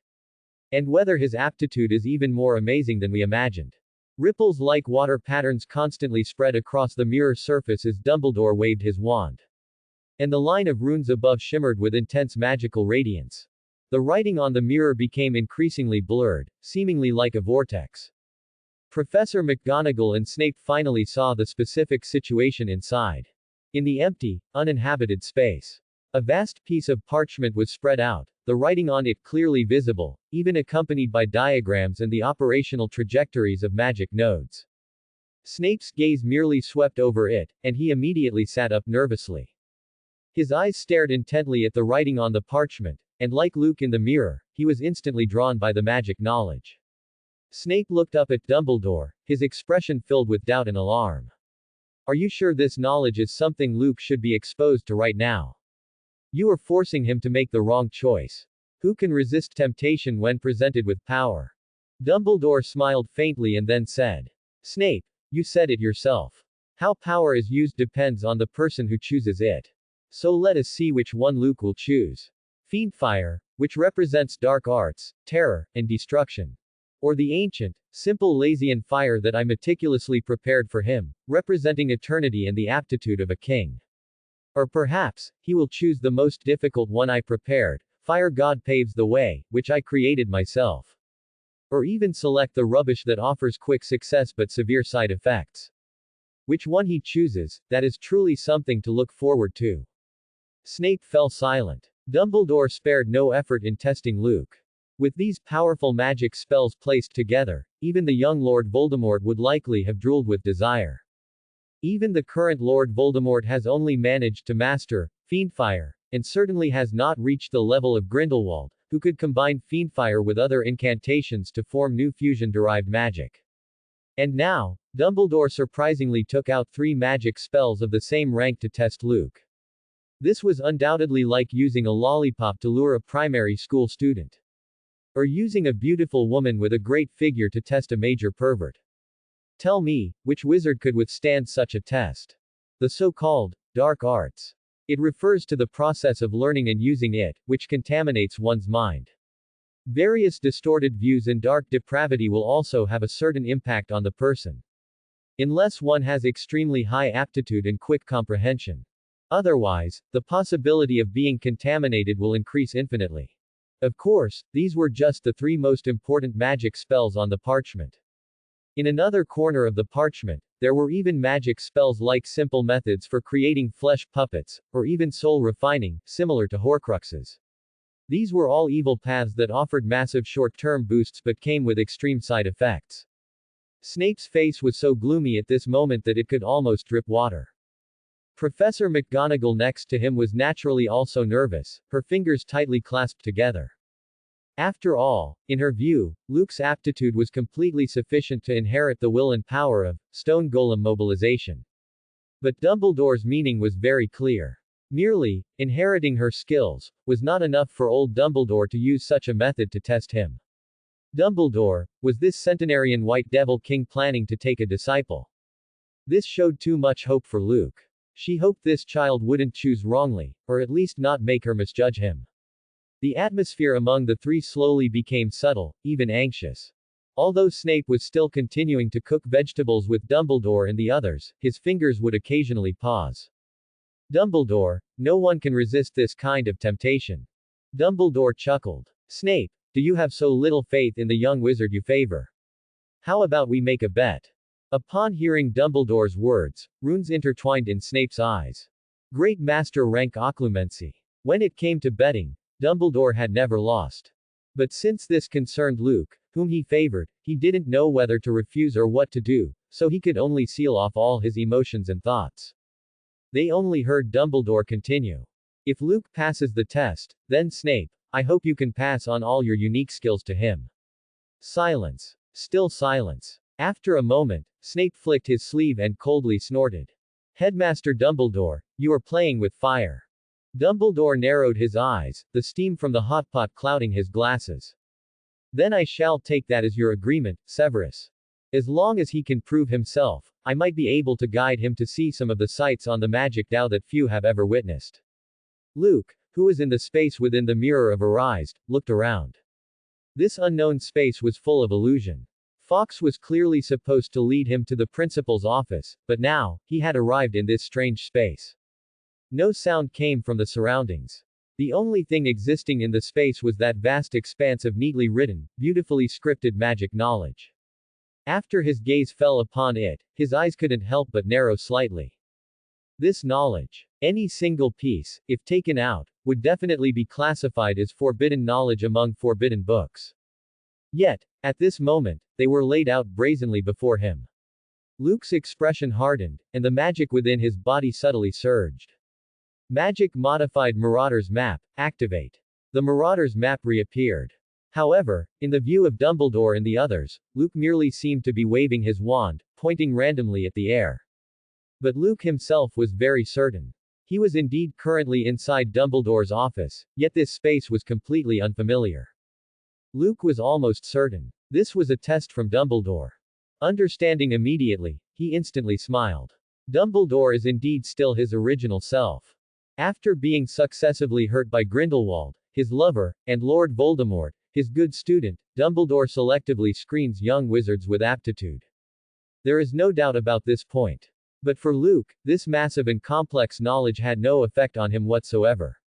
With the help of the chef system's emotional value, whether it was understanding magical knowledge or learning the trajectory of magic operation, it was like adding wings to a tiger for him. Of course, perhaps in Dumbledore's view, the most important thing was his choice regarding the power of fire. Dark arts corrupts a person's soul, and the learning process can also twist a person's psyche and increase their desire for slaughter. But, what did any of that have to do with him? Having accumulated so much negative emotional value, Luke was almost certain that as long as it was dark arts, by activating the emotional power, he could instantly level these spells up to great perfection. Therefore, Luke declared, only little kids struggle with choices. Luke Graves naturally wants them all. Of course, that being said. But now that he understood Dumbledore's intentions, he naturally had to play along convincingly. After all, what he cared about was his own culinary skills, and magic was another beautiful memory on the path to perfecting his cooking. But Dumbledore regarded magic and the magic world as his own guardianship. Luke's fingers gently brushed the parchment, and the writing on the parchment floated into the air. The spell text representing Fiendfire instantly transformed into a bright yellow three-headed snake. Although it was only palm-sized, the temperature it emitted was terrifying. This was the Dark Fiendfire. Fiendfire. A dark flame capable of mimicking monster shapes. 3000 degrees when red-orange, 4000 degrees when yellow-white. 6000 degrees when cyan-blue, 7000 degrees when purple, and can even reach nihility at its peak. In its mimetic state, the Fiendfire torch could transform not only into monstrous snakes but also into death skulls, with various shapes, all representing destruction. The most significant feature of this type of dark flame was, naturally, its ability to devour all things and turn them into nourishment. Aside from the counter curse cast by the caster, only the legendary, end of all spells, could contend with it. And the blue gas stove conjured by Dumbledore's beloved Grindelwald was, of course, a composite magic derived from the dark magic spell of Fiendfire. Protega Diabolica. Protega Diabolica. The fusion of the Unbreakable Vow and Fiendfire. It could be said that, Protega Diabolica, was a super-upgraded version of Fiendfire. And the ancient Gubrathian fire, shimmering with blue-green flames, burned silently. Although that flame had temperature, it could not be extinguished. It was truly the eternal and kingly fire. Even if the caster died, the flame would still exist. The meaning represented here was naturally extremely complex, including fragments of characteristics from a certain domain of immortality. Luke knew that the effort and talent required to cast such eternal magic were both indispensable. Perhaps only someone as old and cunning as Dumbledore could complete the cultivation of such a time-consuming and laborious flame. As for the last, it was Dumbledore's fire god paves the way. It was a dense ring of red flames, floating in the air. Luke looked at the magic analyses and texts, and instantly understood. That's right, the various magic that young wizards learned were just some casting techniques summarized by previous wizards. On the basis of these casting techniques, there would be advanced techniques like wandless casting and silent casting. Even higher were some extremely difficult to cultivate high-level magic and top-tier magic. Just like this Gubrathian fire. Using the characteristic of eternal flame to resist other flames was effortless. The unbreakable characteristic of never extinguishing allowed for an immense variety of shapes and domains that the flame could create. In Luke's opinion, if he mastered Gubrathian fire, at least he would no longer need to waste any magic power for cooking in the future, which was also an excellent and profound magic. As for Fire God Paves the Way, this composite magic, which fused fire, wind, and space attributes, and was innovated by Dumbledore, goes without saying. Only a genius like Dumbledore could cultivate such profound composite magic to be silent and effortless. Being able to cast ultimate moves as if they were basic attacks was enough to show his strength. It could be said that composite spells were the true magic ability that one could only possess when reaching the kingly domain. The assassin had two choices before him. First, Fire God Paves the Way. Possessing both defensive and offensive attributes, it was an integrated offense and defense. Second, Stone Golem Mobilization. It belonged to Hogwarts, overall defensive measures. It could summon and control the strongest power of Hogwarts. But compared to Stone Golem Mobilization, the Fire God Paves the Way seemed more capable of allowing Luke to undergo a transformation in a short period. Moreover, Fire God Paves the Way was definitely the answer Dumbledore most hoped for and would be surprised by. Even if Luke were to choose himself, Fire God Paves the Way was undoubtedly the only option. So Luke barely hesitated. Didn't old Dumbledore just lack a sense of security? Satisfy him. A rich surge of emotional value instantly gathered. Magic quantum speed reading activated, and Luke's eyes scanned all magic knowledge like a magic scanner. Even the knowledge of Flesh Puppet, Soul Refining, and Horcrux completely imprinted into his mind. Exhaling, Luke's forehead once again radiated steaming heat. Immediately, he said to the system in his mind. System, use the composite spell comprehension experience card. Target, Fire God Paves the Way. Boom. Something seemed to explode in his mind. The alchemy grimoire in Luke's hand opened automatically, and Fox Crimson Tail Feather floated out from it. The red phoenix feather transformed into specks of firelight, falling into Luke's palm. Immediately, the flame notes of fire god paves the way and the comprehension experience left by Dumbledore automatically transformed into a stream of light, converging towards Luke. The flames illuminated Luke's face, making it flush red. Countless fire elements instantly rose, swirling around Luke. Outside the Mirror of Arise, the three of Dumbledore looked at each other. Originally, he thought Luke would carefully observe several spells and take a long time to make a choice. He had even prepared himself, in case Luke, like Tom Marvolo Riddle, was good at disguise, he would definitely deduce details from it. He didn't expect Luke to only pause briefly. Then his gaze fell upon his famous magic, Fire God Paves the Way. Although Dumbledore had anticipated Luke, when Luke truly and unswervingly chose the flame magic he created, a subtle sense of strangeness and an unnameable doubt still arose in Dumbledore's heart. However, this doubt was instantly shattered. Because after Luke approached Fire God Paves the Way, he was understanding this magic at an extremely fast speed. Dumbledore thought this was impossible. No matter how brilliant Luke was, it was impossible for him to comprehend it so quickly. This kind of magic was the crystallization of his decades of cultivation and wisdom. After all, Dumbledore himself was already a genius among geniuses in the magic world, a rare existence. Magic talent stronger than him. Dumbledore had thought about it, but truly couldn't believe it. However, as Luke pulled out the crimson phoenix feather from the alchemy grimoire, Dumbledore was instantly stunned. Even the snowball lemon candy, which he was using to reduce the spiciness of the hot pot, remained frozen in his mouth for a moment. He turned to look at Fawkes beside him, seeing Fawkes in high spirits, but indeed missing a tail feather. Dumbledore cast an inquiring look at Fawkes, but Fawkes only chirped, "Coo-coo," and then turned its back on Dumbledore, jumping straight back to its perch to rest. Dumbledore felt a bit awkward and could only turn his gaze to Luke. However, fire elements gathered around Luke, and amidst the fluctuations of magic aura, there was also a strong spatial power. Wind attributes quickly condensed around him as well. Several spells rapidly converged within his body, forming a peculiar resonant frequency. Snape and Professor McGonagall beside him had their mouths wide open, completely in disbelief. McGonagall gulped, looking at Headmaster Dumbledore. "Principal, you really didn't teach Luke Graves beforehand. Principal, you're not putting on a double act in front of me and Snape, are you?" The three people present. Each of them was a well-known figure in the magical world. Whether it was Transfiguration Great Master McGonagall, or Potions Master Snape, both were top-tier individuals in their respective fields.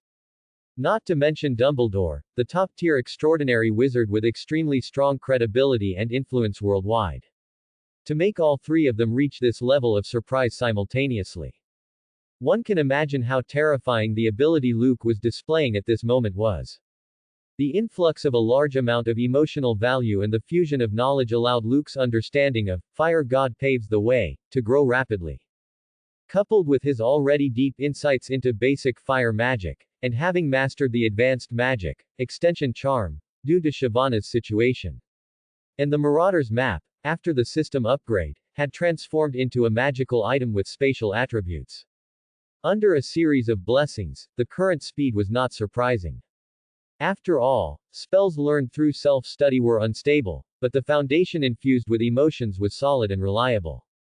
Furthermore, he naturally understood the principle of wind and fire aiding each other. Under multifaceted blessings, the deduction speed of Fire God Paves the Way naturally increased rapidly. Luke's eyes flickered with countless magic runes and special magic node patterns. It was clear he was approaching the understanding and release of the Fire God Paves the Way magic. Rumbled Tilda. The surrounding fire elements seemed to be summoned, gathering above Luke's head to form a swirling prototype. Success was imminent. Looking at the not-so-plentiful emotional value remaining, Luke gritted his teeth and stomped his foot, pouring all of it in. Anyway, if he could master this spell, he would have made a huge profit. Moreover, to get out of this space, he had to give Dumbledore a strong shot in the arm. Otherwise, if old Dumbledore doubted him every other day, who could stand it? With Fire God Paves the Way, Dumbledore's famous unique skill. He could call himself Dumbledore's disciple, wherever he went. As for Stone Golem mobilization, Taught to him by Professor McGonagall, it wouldn't be an exaggeration for him to call himself her personal disciple. As for his own Professor Sprout, Luke smiled slightly. Professor Sprout was the kindest, and with her love for herbology and cooking, she and Luke were basically on the same page. As for Snape, as long as their relationship continued to deepen, there would be nothing more to say later, he thought. However, Luke at this moment did not know that Dumbledore had already paved the way for these matters to come to fruition. In the future, he might not be able to walk sideways in Hogwarts, but at least he could participate in all sorts of major and minor affairs. This was the benefit of power and status. The more stable his position at Hogwarts, the more conducive it would be for him to harvest magic emotional value. Watching the surrounding fire vortex continuously compress, about to form some kind of condensed state. Luke stomped his foot fiercely, then waved his wand. A rich gush of fire elements intertwined with the huge flames in the space. The feeling of inspiration instantly connected.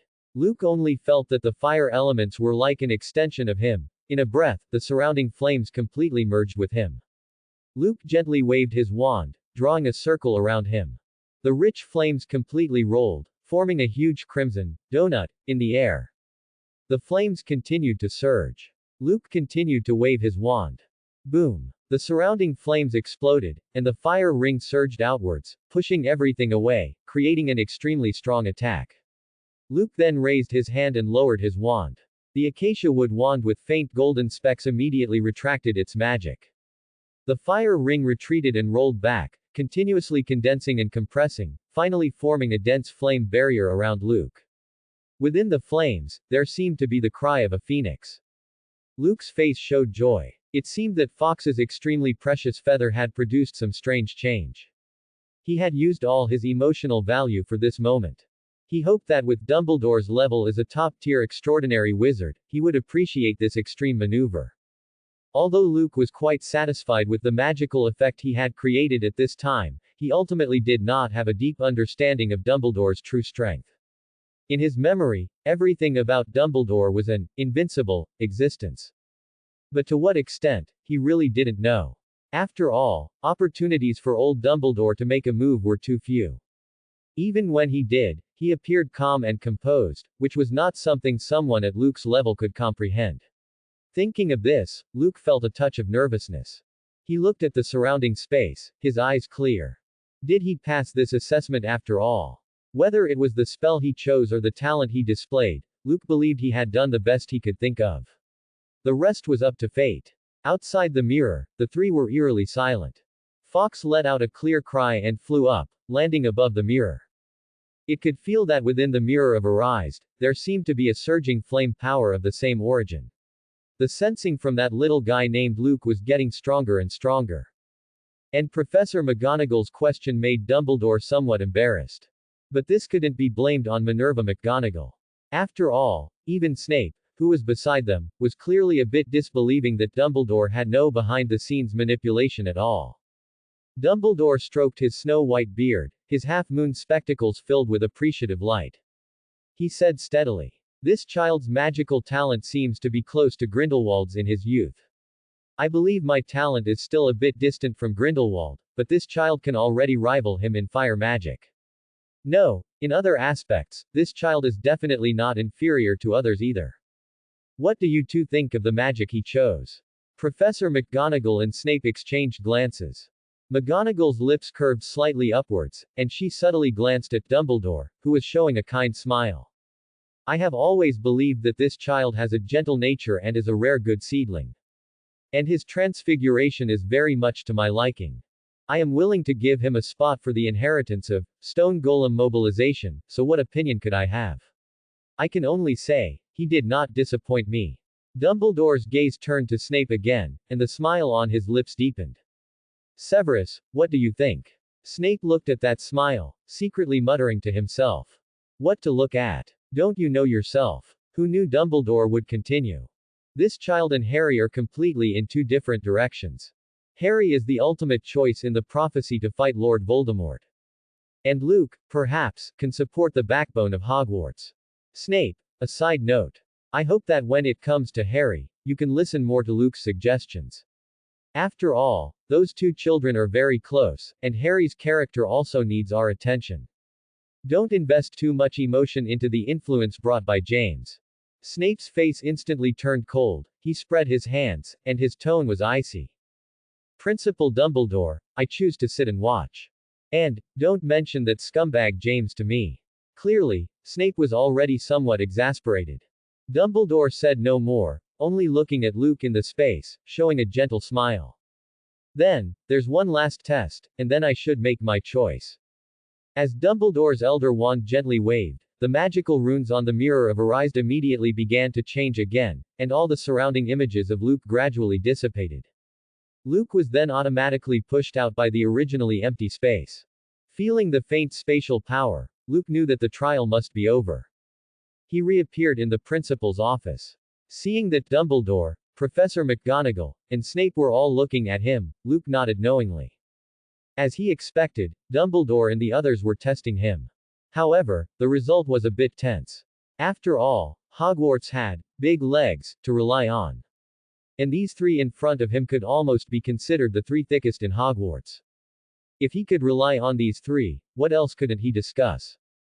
Wanting to harvest magic emotional value in the academy and gain more benefits, Luke naturally had expectations for the outcome. Of course, at this moment, he could already roughly guess from Professor McGonagall's encouraging gaze and Snape's calm expression. But why was Professor Snape's face so long, even though his eyes clearly showed appreciation?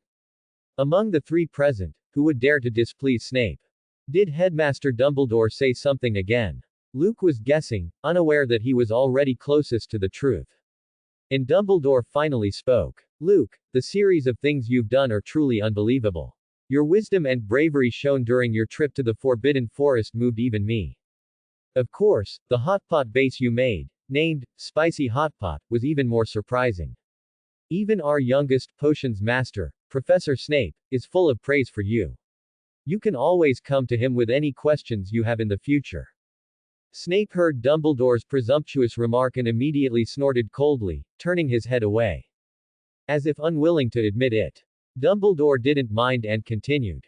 You don't mind that we privately had hot pot without your permission, do you? Luke smiled and shook his head.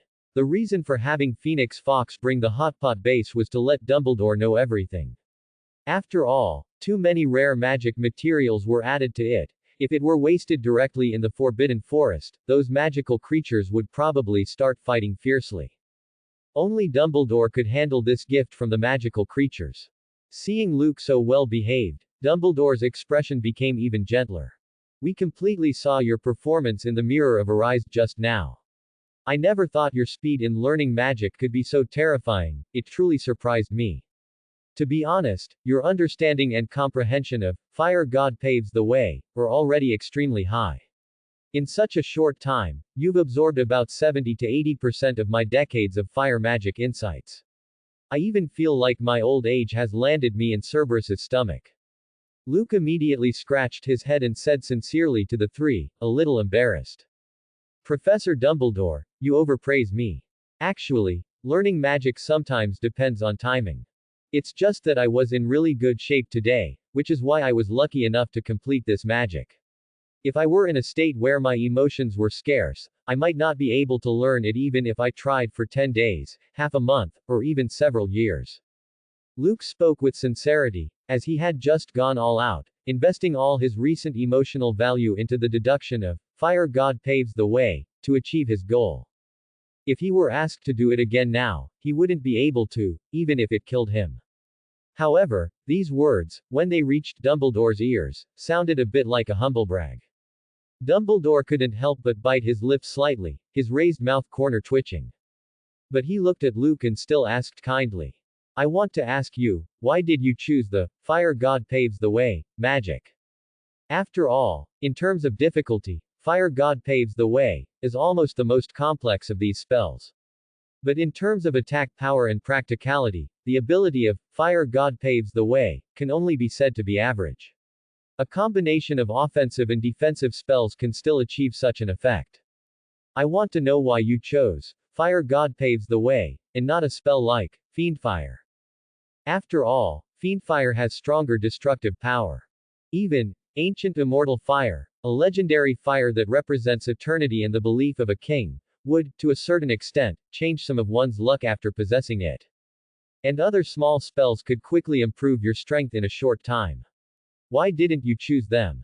Dumbledore's subtly playful expression looked directly into Luke's eyes, and a profound ripple seemed to emanate around him. The Elder Wand rotated nimbly between his fingers.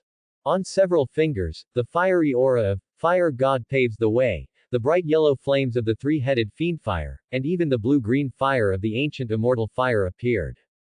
The three clusters of flames, like the flickers of a lighter, danced above Dumbledore's fingers. As Dumbledore's chi was subtly released, the clusters of flames seemed to be suppressed by some terrifying force, flickering wildly. Snape's brows almost furrowed into a river character beside him. When he looked at Dumbledore, there was even a hint of anger. If others didn't know what Dumbledore was doing, how could he not? The questions Dumbledore was asking at this moment, though seemingly casual, were actually carefully planned. He wanted to see Luke's deepest intentions. If Luke gave a heretical answer or harbored dark thoughts, Dumbledore would absolutely not allow Luke to develop freely. Although Dumbledore represented justice, kindness, and had made indelible contributions to the wizarding world, Hogwarts, and the entire British magical community, it must be known that he was the White Devil King, a title even above that of the King of Dark Wizards. This point, no one would ever question. What Dumbledore was demonstrating at this moment was legilimency, augmented by the power of an extraordinary wizard. That imposing aura made even Snape tremble. If Dumbledore used this move against him, his great master-level occlumency, the occlumency that could even briefly withstand Lord Voldemort's, it was truly unknown whether it could block Dumbledore's. Dumbledore, that old fellow, always likes to keep a trick up his sleeve, indeed. Snape grumbled to himself, but he felt a little worried about Luke. If this excellent young man made a mistake, it wouldn't be so easy for him to recover. This was a huge opportunity, and also a huge test. Professor McGonagall's fingers clenched, and she also looked at Luke. 4 pairs of eyes met. Dumbledore seemed to be able to see all of Luke's inner thoughts through his eyes. Luke felt the penetrating power and understood what Dumbledore was doing. However, he was open and honest. He had no desire to become a dark wizard, nor did he plan to unify the wizarding world and become a great Dark Lord. Facing Dumbledore's question, he had a different answer. Luke took a step forward. Dumbledore's eyes narrowed slightly, then saw Luke take another step forward. A smile appeared on Dumbledore's lips. Immediately, Luke stood directly in front of Dumbledore. Principal, you think the reason for the choice is very important, right? Dumbledore nodded slightly. Luke smiled, pointing to the 3 flames on Dumbledore's fingertip, and chuckled. Then, before answering your question, Principal, I would like to ask you one question, if I may. Dumbledore looked slightly surprised. He was clearly the one asking the questions, yet Luke had asked one back. This child truly is wonderful, Tilda. However, this only increased Dumbledore's anticipation. Ask away. Luke pointed at the 3 flames and asked very seriously. Principal, possessing these 3 types of flames, you can most intuitively feel the power within them. My question is, do you think if these 3 flames were used in cooking, they would elevate the rank of the cuisine by another level? Dumbledore was momentarily stunned. He hadn't expected Luke to ask such a question. But upon recalling Luke's past behavior, Dumbledore seemed to understand something. The smile on his lips widened completely, and he nodded slightly. Of course. The enhancement that flame brings to culinary arts is never insignificant. If utilized well, the improvement to cooking and the deliciousness of the food will naturally rise dramatically. Luke's smile also widened. He then strode forward, coming to Dumbledore's desk. He looked at the 3 flames before him, his eyes filled only with focus. He had already learned the Fire God paves the way among them, and the Fiendfire and Goopali Immortal Fire were not far behind. After all, the relevant magic knowledge was already fully imprinted in his mind. All he lacked was diligent practice, or perhaps completely deriving them using magic emotional value. Luke boldly held Dumbledore's long, warm fingers, then gently closed them. The 3 flames drew closer to each other, unleashing a terrifying power. Dumbledore was also slightly startled.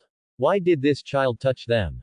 To ensure safety, the flames immediately extinguished completely. Luke held Dumbledore's hand and said with a smile, I want them all. But speaking of the coolest one, it has to be your fire god paves the way principle. I've heard about this move for too long. Your fire god paves the way can attack enemies externally, defend yourself internally, and even if you can finally adjust the operation. This is completely an automatic, 360-degree, dead angle free, portable roasting magic. How convenient would it be if you used it to make roast duck, roast goose, roast chicken, sausages, roasted pork knuckle, roasted fish fillets, fried scallions, dried fried foods, fried tofu. Facing Luke's excited smile. And that declaration of, I want them all, Dumbledore's original legitimacy completely dissipated. As for the latter statement, given Luke's condition, he was clearly in the late stages of culinary schizophrenia. Dumbledore was speechless. He actually asked such a silly question, the answer made even himself burst into laughter. Snape glanced at Luke from the side. Although he felt the other party was misusing his talent, it seemed that if he could make Dumbledore laugh like that, Luke truly had some skill. Professor McGonagall completely froze nearby.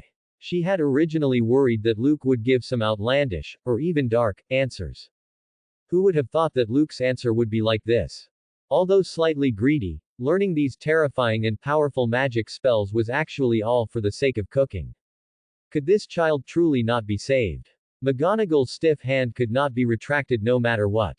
She secretly pondered. Then, if this child learns stone golem mobilization, he won't use those stone statue puppets to do strange things, will he? McGonagall dared not think about it. Because once she thought about it further, she felt she wouldn't be happy. Clearly, Luke had completely passed Dumbledore's test, and had even gained approval in a dramatic fashion. Dumbledore was even a little envious of Luke. After all, a pure person, someone who purely pursues their hobbies, will have far fewer worries and will not lose so many loved ones. Unlike him. On the path of growth, these 100+ years might not have been as wonderful as imagined. Dumbledore looked at Luke and smiled slightly. If you want to learn all of them, it will still require some effort.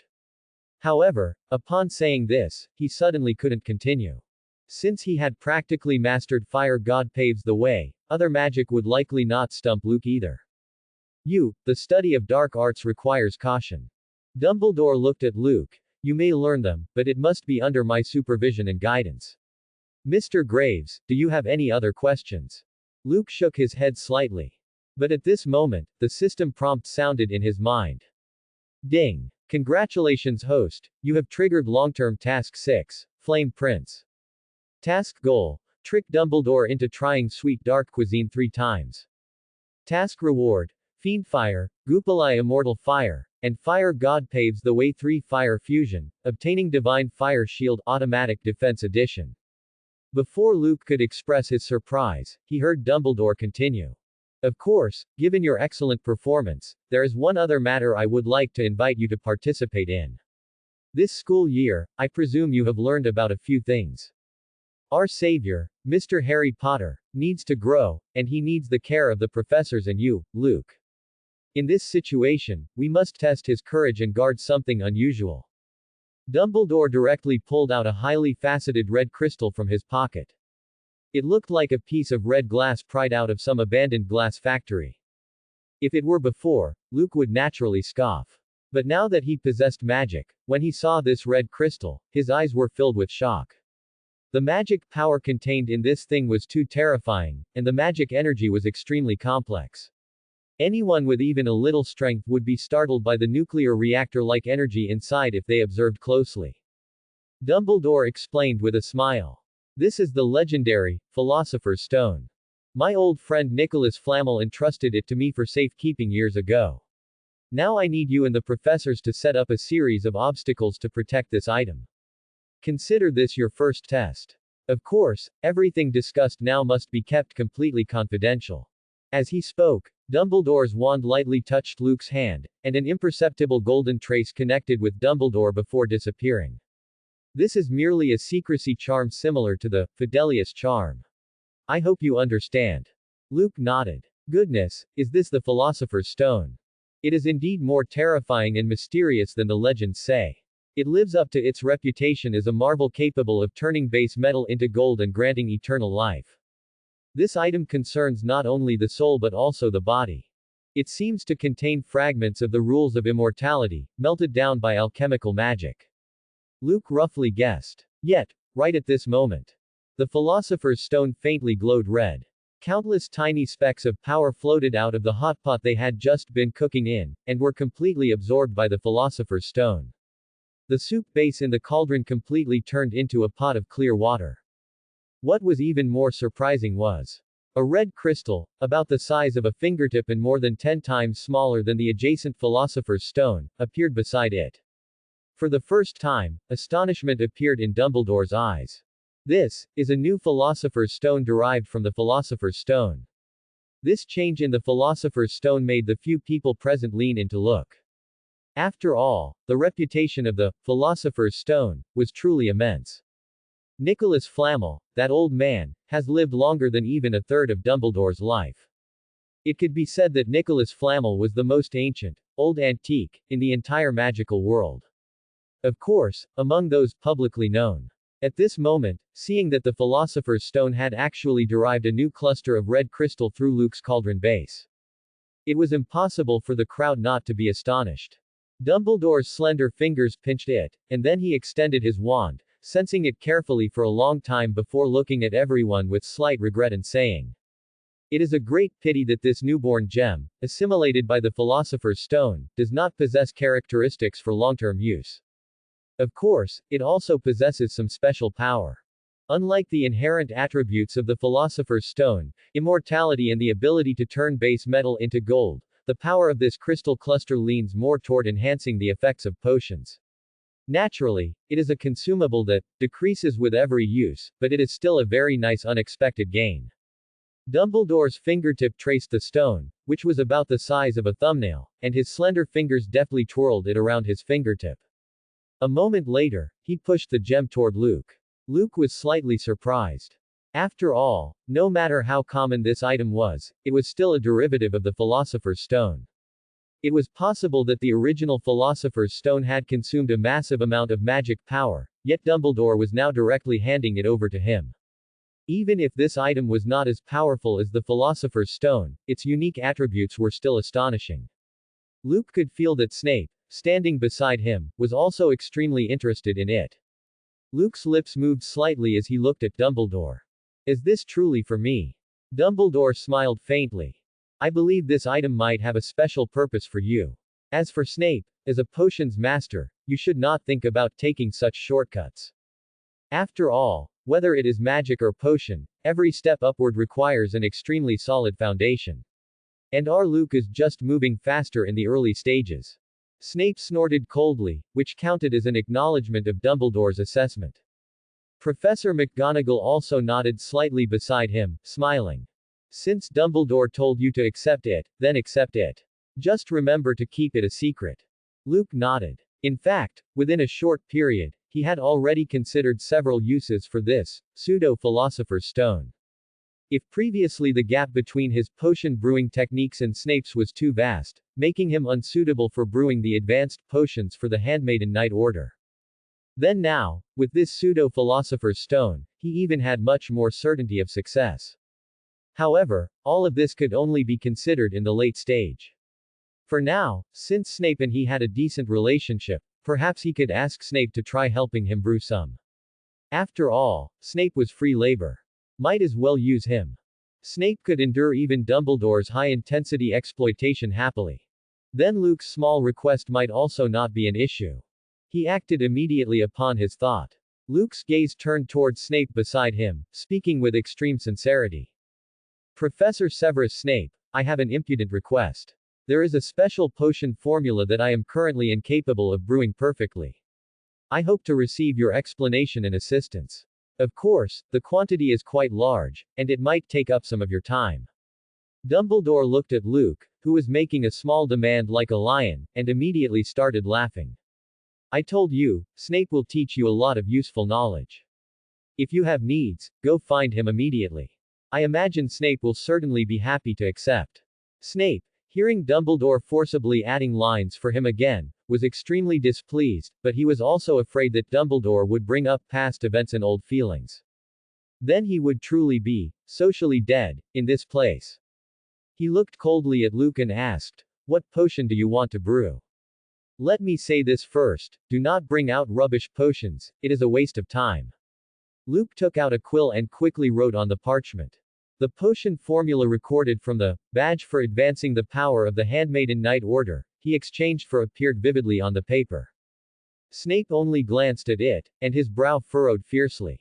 "Mr. Graves, setting aside the fact that the power provided by your potion formula is simply not something an ordinary person can withstand. Just the magic materials in here are excessively luxurious. Are you sure you want me to teach you how to brew this unknown potion?" Luke immediately nodded, looking at Snape. "Please help me, Professor, this matter is extremely important to me." Seeing the onlookers' expressions from the other two, Snape immediately said through gritted teeth, "I can teach you how to brew it. But, as for the materials, even if I clear out my entire stock, it would be impossible to help you achieve that quantity. The more than 200 portions you mentioned, that is simply outrageous." Dumbledore, standing nearby, also scanned the list from a distance. When he clearly saw the words on it, Dumbledore's gaze lifted toward Luke, carrying even a hint of special meaning. It seemed Luke himself also had quite a few secrets. However, given Luke's hard nature, and the test just now, he was still full of confidence and hope in Luke. After all, as long as the general direction is not astray, who does not have a few secrets? Dumbledore was happy to see these developments. Only unique opportunities and secrets could allow everyone to walk their own extraordinary path of magic. The revolving staircase at the entrance slid again. A bulky figure immediately squeezed into the room with great difficulty. A slightly embarrassed Hagrid bent his body and entered Dumbledore's headmaster's office. Seeing Professor McGonagall and Snape there, and Luke also present, he immediately smiled. "Dumbledore. I told you long ago, your magic ability is so strong, you should expand the headmaster's office. Look, it was hard for me even to get in, it was really too much effort." Hagrid complained, and immediately dust from his body, and even pine needles brought in from outside, fell off. Feeling a bit embarrassed, he pulled out an especially large pouch from his cloak. Everyone exchanged glances. Although Dumbledore knew Hagrid was present when fighting Lord Voldemort, he did not expect Hagrid to come find him at this time. Hagrid pulled out the huge bag and handed it directly to Luke. Everyone was stunned, and Hagrid directly flipped the opening of the bag. Clatter, clatter. A scattered sound rang out. The few people were surprised to see Thunderbird feathers, Buckbeak's tail feathers, unicorn mane, and even materials from various magical creatures. That huge pile alone was dazzling, not to mention the various strange and rare magical herbs among them. As for the acromantula venom contained in the crystal bottle, which was a full 2 pints in size, it was even more dazzling to everyone present. Roll, roll. A white round bead rolled out, almost falling off the table. Dumbledore pressed the bead with a finger, steadying it, and his eyes immediately shone with surprise. "This is a unicorn's blessing. It seems a bit different." Dumbledore observed carefully. One could see countless milky white phantoms of unicorns swaying and murmuring within it. At this moment, even Dumbledore could only exclaim, "Good heavens!" The blessing of a unicorn was one thing, but he had actually received the blessing of the entire unicorn clan. This was far more powerful than a singular sacred attribute. It not only allowed the recipient to receive a sacred baptism but also granted them the ability to communicate with all living things. And the most crucial point was that the blessing of the unicorn clan granted a permanent increase of 1 point to luck. This was something even Felix Felicis' potion couldn't achieve. Dumbledore played with the white spherical bead between his fingers, clicking his tongue in amazement and full of emotion. "Mr. Luke Graves, it seems your luck is truly astonishing. I even feel a little envious of this bead." Dumbledore sighed slightly. "I am, after all, getting a bit old. Seeing the achievements of you young people makes me feel a sense of melancholy." Back then, Grindelwald tried everything to gain the recognition and submission of a Qilin, hoping to rightfully control the entire wizarding world, but he utterly failed to do so. Yet, the unicorns, whose sacred attributes are no less than those of a sacred beast like the Qilin, have had their entire clan bless you, Luke Graves. Truly enviable luck. Of course, this also indirectly confirmed that Luke was indeed a kind-hearted young wizard. A trace of worry in Dumbledore's heart dissipated once more, and his satisfaction with Luke grew higher. With a flick of his fingers, Dumbledore gently tapped the milky white bead with the Elder Wand. The next moment, the bead transformed, turning into a beam of white light that plunged directly into Luke's body. Luke only felt as if he had become much more energetic and refreshed. Furthermore, many inexplicable sensations appeared within his body, seeming to carry the meaning of wishes coming true. At this moment, Fawkes also turned around, casting a golden gaze directly at Luke and speaking. You have absorbed all of my phoenix tail feathers. Phoenix bloodline can enhance fire affinity, just as it does for Dumbledore. Luke was stunned for a moment, looking at Fawkes in surprise. The phoenix was speaking human language. But he immediately realized that this seemed to be the ability to listen to all things. He replied to Fawkes, "Thank you. Your gift is deeply appreciated. To be honest, I truly didn't intend to take so much at the time, but it seems the other magical creatures had some objections," Luke said, slightly embarrassed. Fawkes flapped its wings and said softly, "Since it has already been given to you, there is nothing more to say. In the future, when you pack up delicious food for Dumbledore, remember to bring a portion for me too." Luke readily nodded in agreement. Fawkes then circled Luke's head twice in a slightly affectionate manner, before continuously shrinking until it was the size of a quail egg, curling up on its perch. Dumbledore smiled. "It seems you get along extremely well with this old partner of mine." Luke nodded, chuckling, it was all just luck. Hagrid also smiled as he watched this marvelous scene. He then turned his head to Dumbledore and immediately spoke. "Dumbledore, you have no idea how astonishing this boy Luke is. Not only did he heal the unicorn, but in the Forbidden Forest he also." Hagrid rambled on, spilling everything that happened in the Forbidden Forest like pouring beans out of a jar. As if that wasn't enough, he even started talking about the process of making his rock cakes. Seeing the gamekeeper's talkative nature, Dumbledore smiled and nodded, saying, "Hagrid, we understand everything now. Thank you for your wonderful account. As for right now, there is one thing I need your help with." Hagrid stared blankly at Dumbledore. Dumbledore smiled. "I need you to go check on your Cerberus. After all, Fluffy hasn't been fed for several days. I fear if it gets too hungry, it might rush out of the room." Hagrid immediately jumped to his feet. He said to Dumbledore, "You should have told me about this sooner. How can we let Fluffy go hungry?" Dumbledore apologized. Just as Hagrid turned and headed for the staircase, he suddenly turned back and said to Luke, "Remember our agreement. Once I get that rare trinket, I'll definitely give it to you." Luke nodded again. Meanwhile, Snape, who was standing nearby, fell completely silent. To be honest, he hadn't expected Luke to simply reach into his pocket and pull out so many rare materials. This made him wonder what his daily black market work was even for. Did this Luke fellow empty out the Forbidden Forest in one go? Although he was filled with guilt towards Lily, and although he willingly helped Dumbledore handle everything around him and became the ultimate double agent, this did not mean he lacked higher aspirations for potion making. Even though his salary was already among the highest of all wizard professors, being only slightly lower than Professor McGonagall's. But with his abilities, acquiring this massive pile of items in front of him would still take him 3 to 5 years of work. Just to earn the equivalent value in galleons. And that was assuming he could even successfully trade for them. Seeing how wealthy Luke was, Snape suddenly felt he had spoken too soon earlier. Luke, meanwhile, pushed the entire pile of materials toward Snape. "Professor, I sincerely wish to study potion knowledge. I hope that under your guidance, I can gain the most detailed and intuitive understanding of the magical formulas used in potions, and not just simply brew them. Although the pseudo-philosopher's stone Dumbledore gave me can help me achieve more. However, someone passionate about the combination and harmonization of brews can never refuse the fascinating feeling of materials colliding and undergoing subtle changes. Therefore, Professor Snape, please accept my request."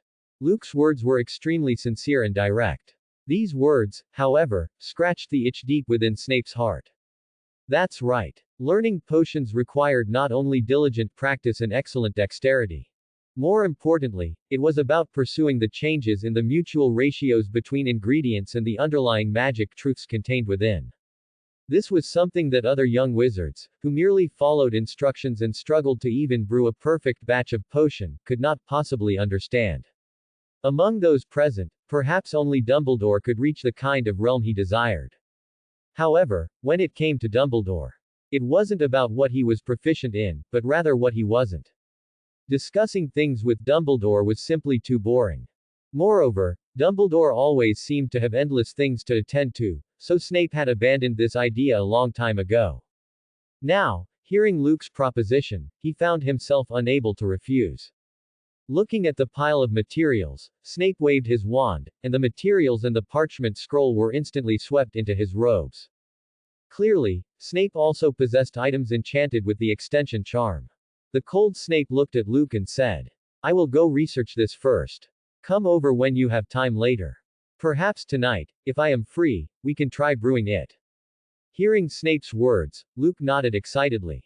"Thank you, Professor. I will definitely keep the appointment." Snape gave a cold snort, turned and glanced at Dumbledore, and seeing no reaction from him, he swept his slightly tattered magic cloak and left immediately. Luke had already become friendly with almost all the professors present.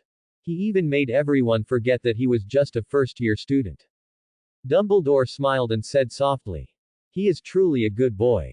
He then added, "Please remember, on Friday afternoon after the Quidditch match, I sincerely invite you to help me set up a new obstacle. The requirement is that it must both temper the will and courage of Harry and the others, and prevent wicked people from coveting the treasure. Luke, use this time to think carefully about exactly how this should be done." Luke looked up at Dumbledore, then looked at the sparkling, crystal-like Philosopher's Stone on the table, and immediately smiled. "Principal, I think I already have a plan. I wonder if you have ever heard the Eastern story of the True and False Monkey King." The True and False Monkey King. Dumbledore looked extremely interested, while Luke gestured. "I once read a picture book about the East, which told many interesting stories. Simply put, it's about mixing the genuine with the fake. The fake is almost indistinguishable from the real thing. Since this small stone was spontaneously derived from the Philosopher's Stone, and Principal, you are willing to let me use it, then after Professor Snape and I complete the potion brewing, I plan to place it, stripped of its effects, somewhere in the checkpoint. Of course, it can't be that simple. I will imbue this stone with my ingenious ideas. This stone will become extremely interesting." Dumbledore listened with great interest, then pointed at the mirror and said, "Originally, it was the seventh checkpoint of the entire challenge. Now, hearing your idea, I suddenly feel a sense of anticipation. This mirror, the mirror of Arise, can peer into people's desires. The more you want something, the more you will see it. Luke, be bold in your endeavors. I admire young wizards like you with such clever minds." Luke smiled slightly, putting away the pseudo-philosopher's stone in his hand. Seeing that Dumbledore had finished his conversation with Luke, Professor McGonagall, who had been strictly overseeing, also relaxed, which was rare for her.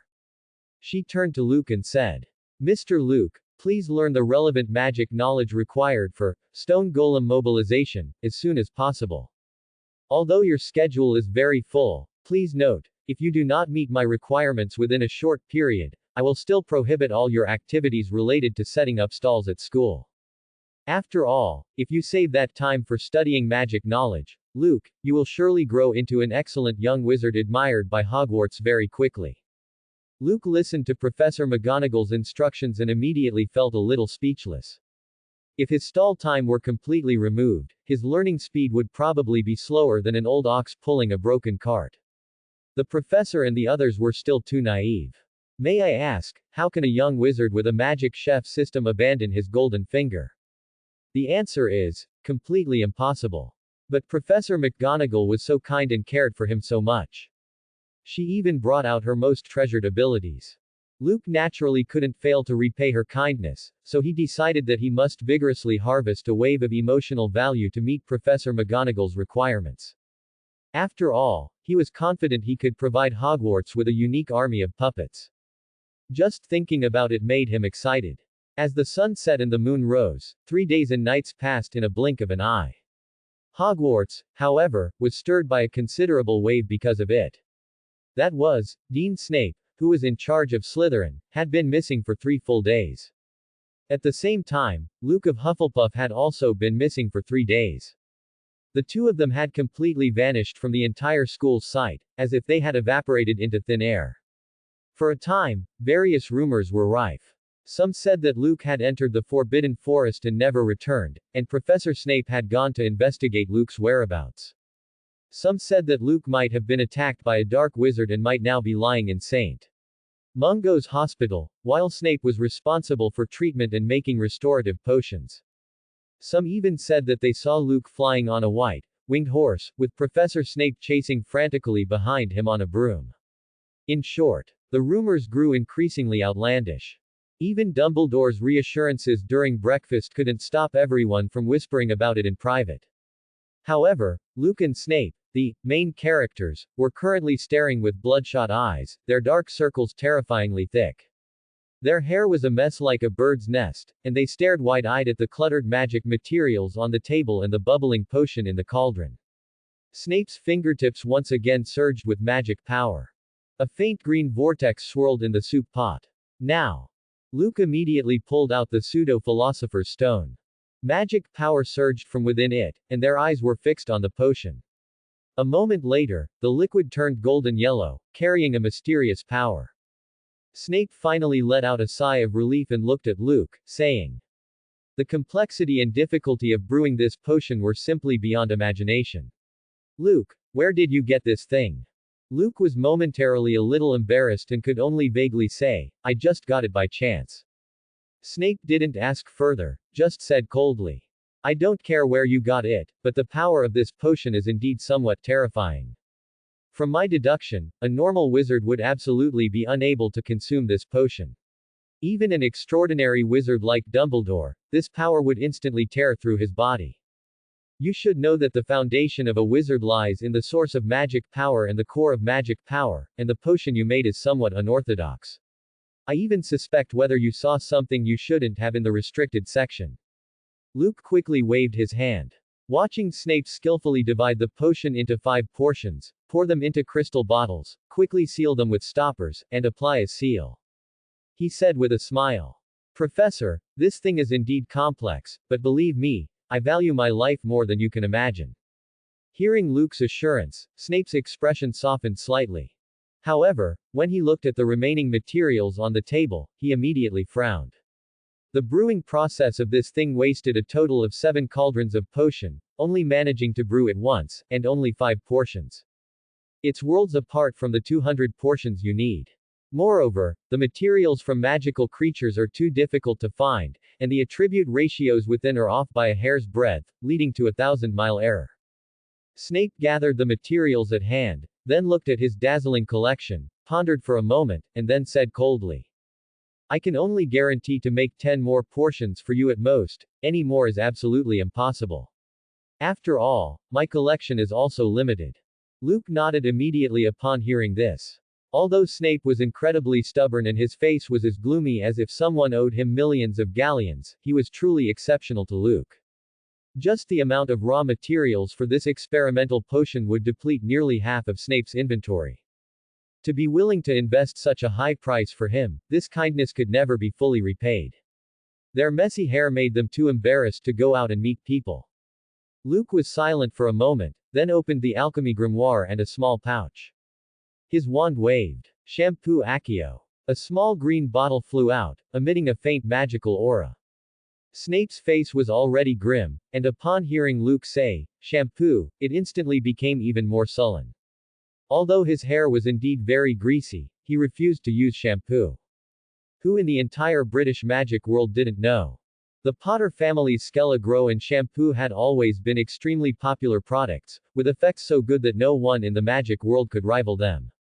But due to his hatred for James Potter, he had sworn that even if his hair was so greasy it exploded, even if he shaved his head bald, he would never use the Potter family's shampoo. Now, Luke taking out shampoo was clearly forcing him to break his oath. How could he tolerate it?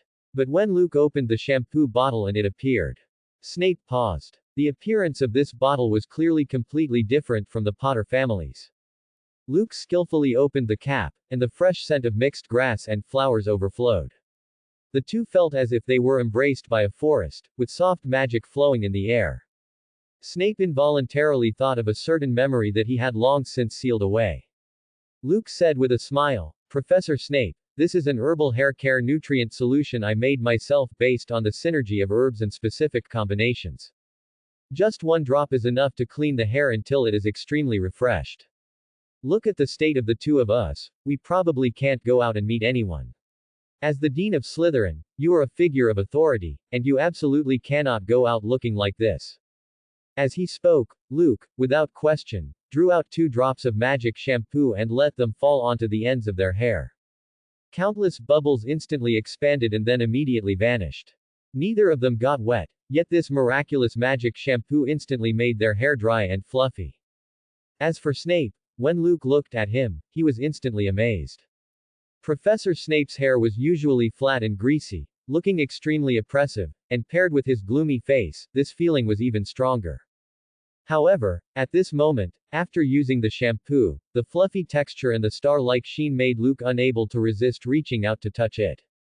He could only sigh that this shampoo and Snape were truly a perfect match. And this scent made Snape somewhat lost in thought.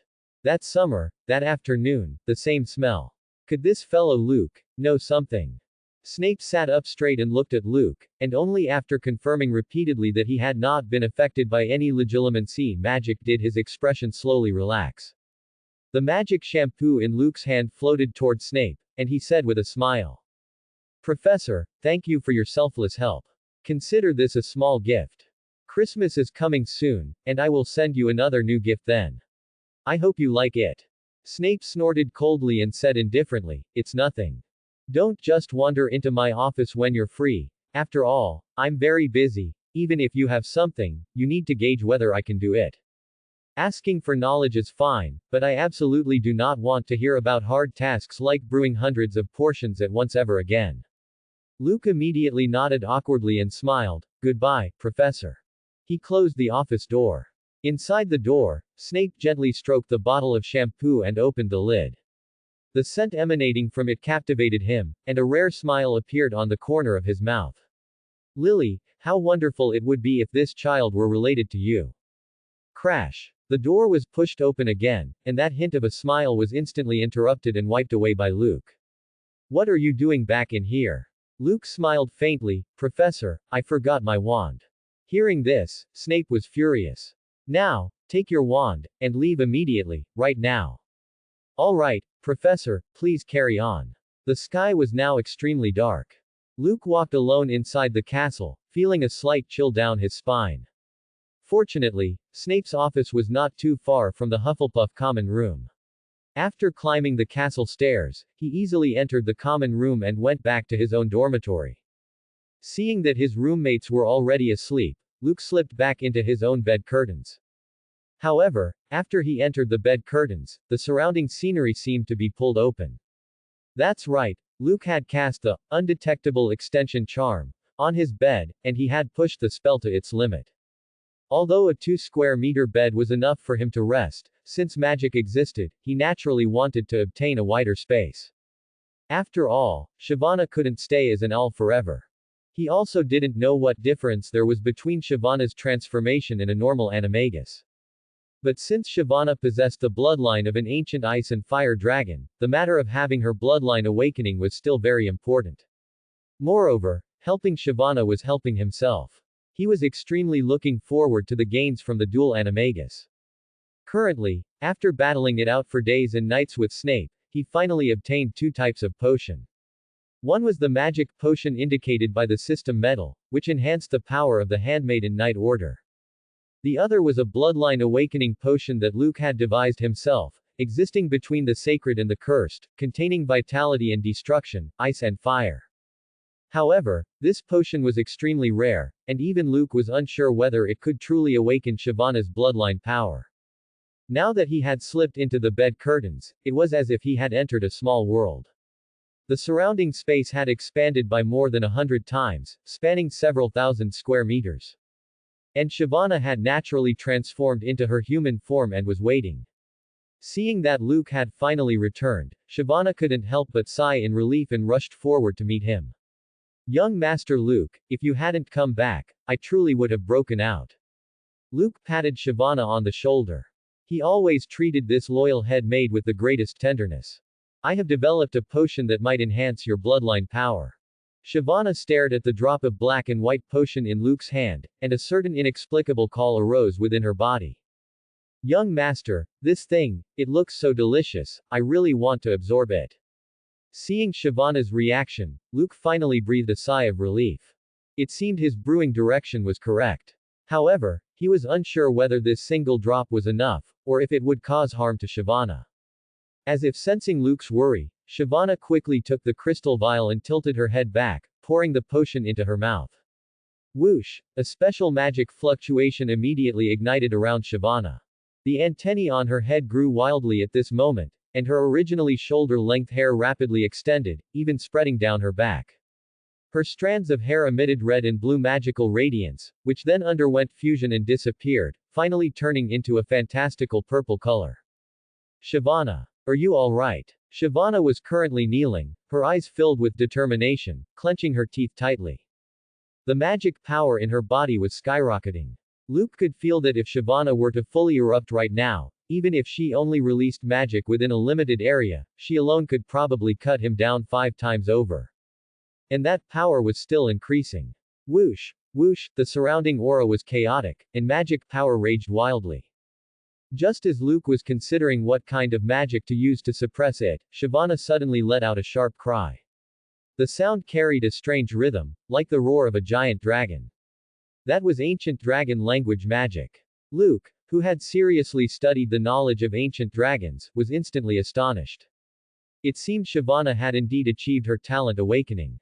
Following Shyvana's resonant dragon roar, the surrounding aura completely stabilized. She took a step forward, and a burst of red flames immediately erupted beneath her feet, intensely hot. In contrast, a circle of light blue, crystal-like cold air bloomed around her. The two lights collided, forming a flame-like halo, and miraculous magical power intertwined around Shyvana's body. Even just briefly observing, one could feel the terrifying magic power contained within. Shyvana let out a long cry and transformed into her owl state. Her magical power surged, and her aura was immense. Her body seemed to want to expand, but lacked sufficient momentum. However, just then, the fist-sized body suddenly sprayed out intertwining red and blue light flames. Fire breath and frost attack exploded simultaneously. Shyvana's bloodline had indeed been purified. Shyvana, who had changed back into human form, was full of pleasant surprise. Young Master, I feel like my strength has increased by more than tenfold. It's just, when I want to transform into something, the magic power doesn't seem strong enough yet. Luke nodded. It seemed that based only on the current research, he could not yet allow Shyvana to reach her complete state. He cast his gaze toward the system panel and found that the progress of the Dragon Guard quest had actually changed. 50%. Thanks for watching, please subscribe and support our channel.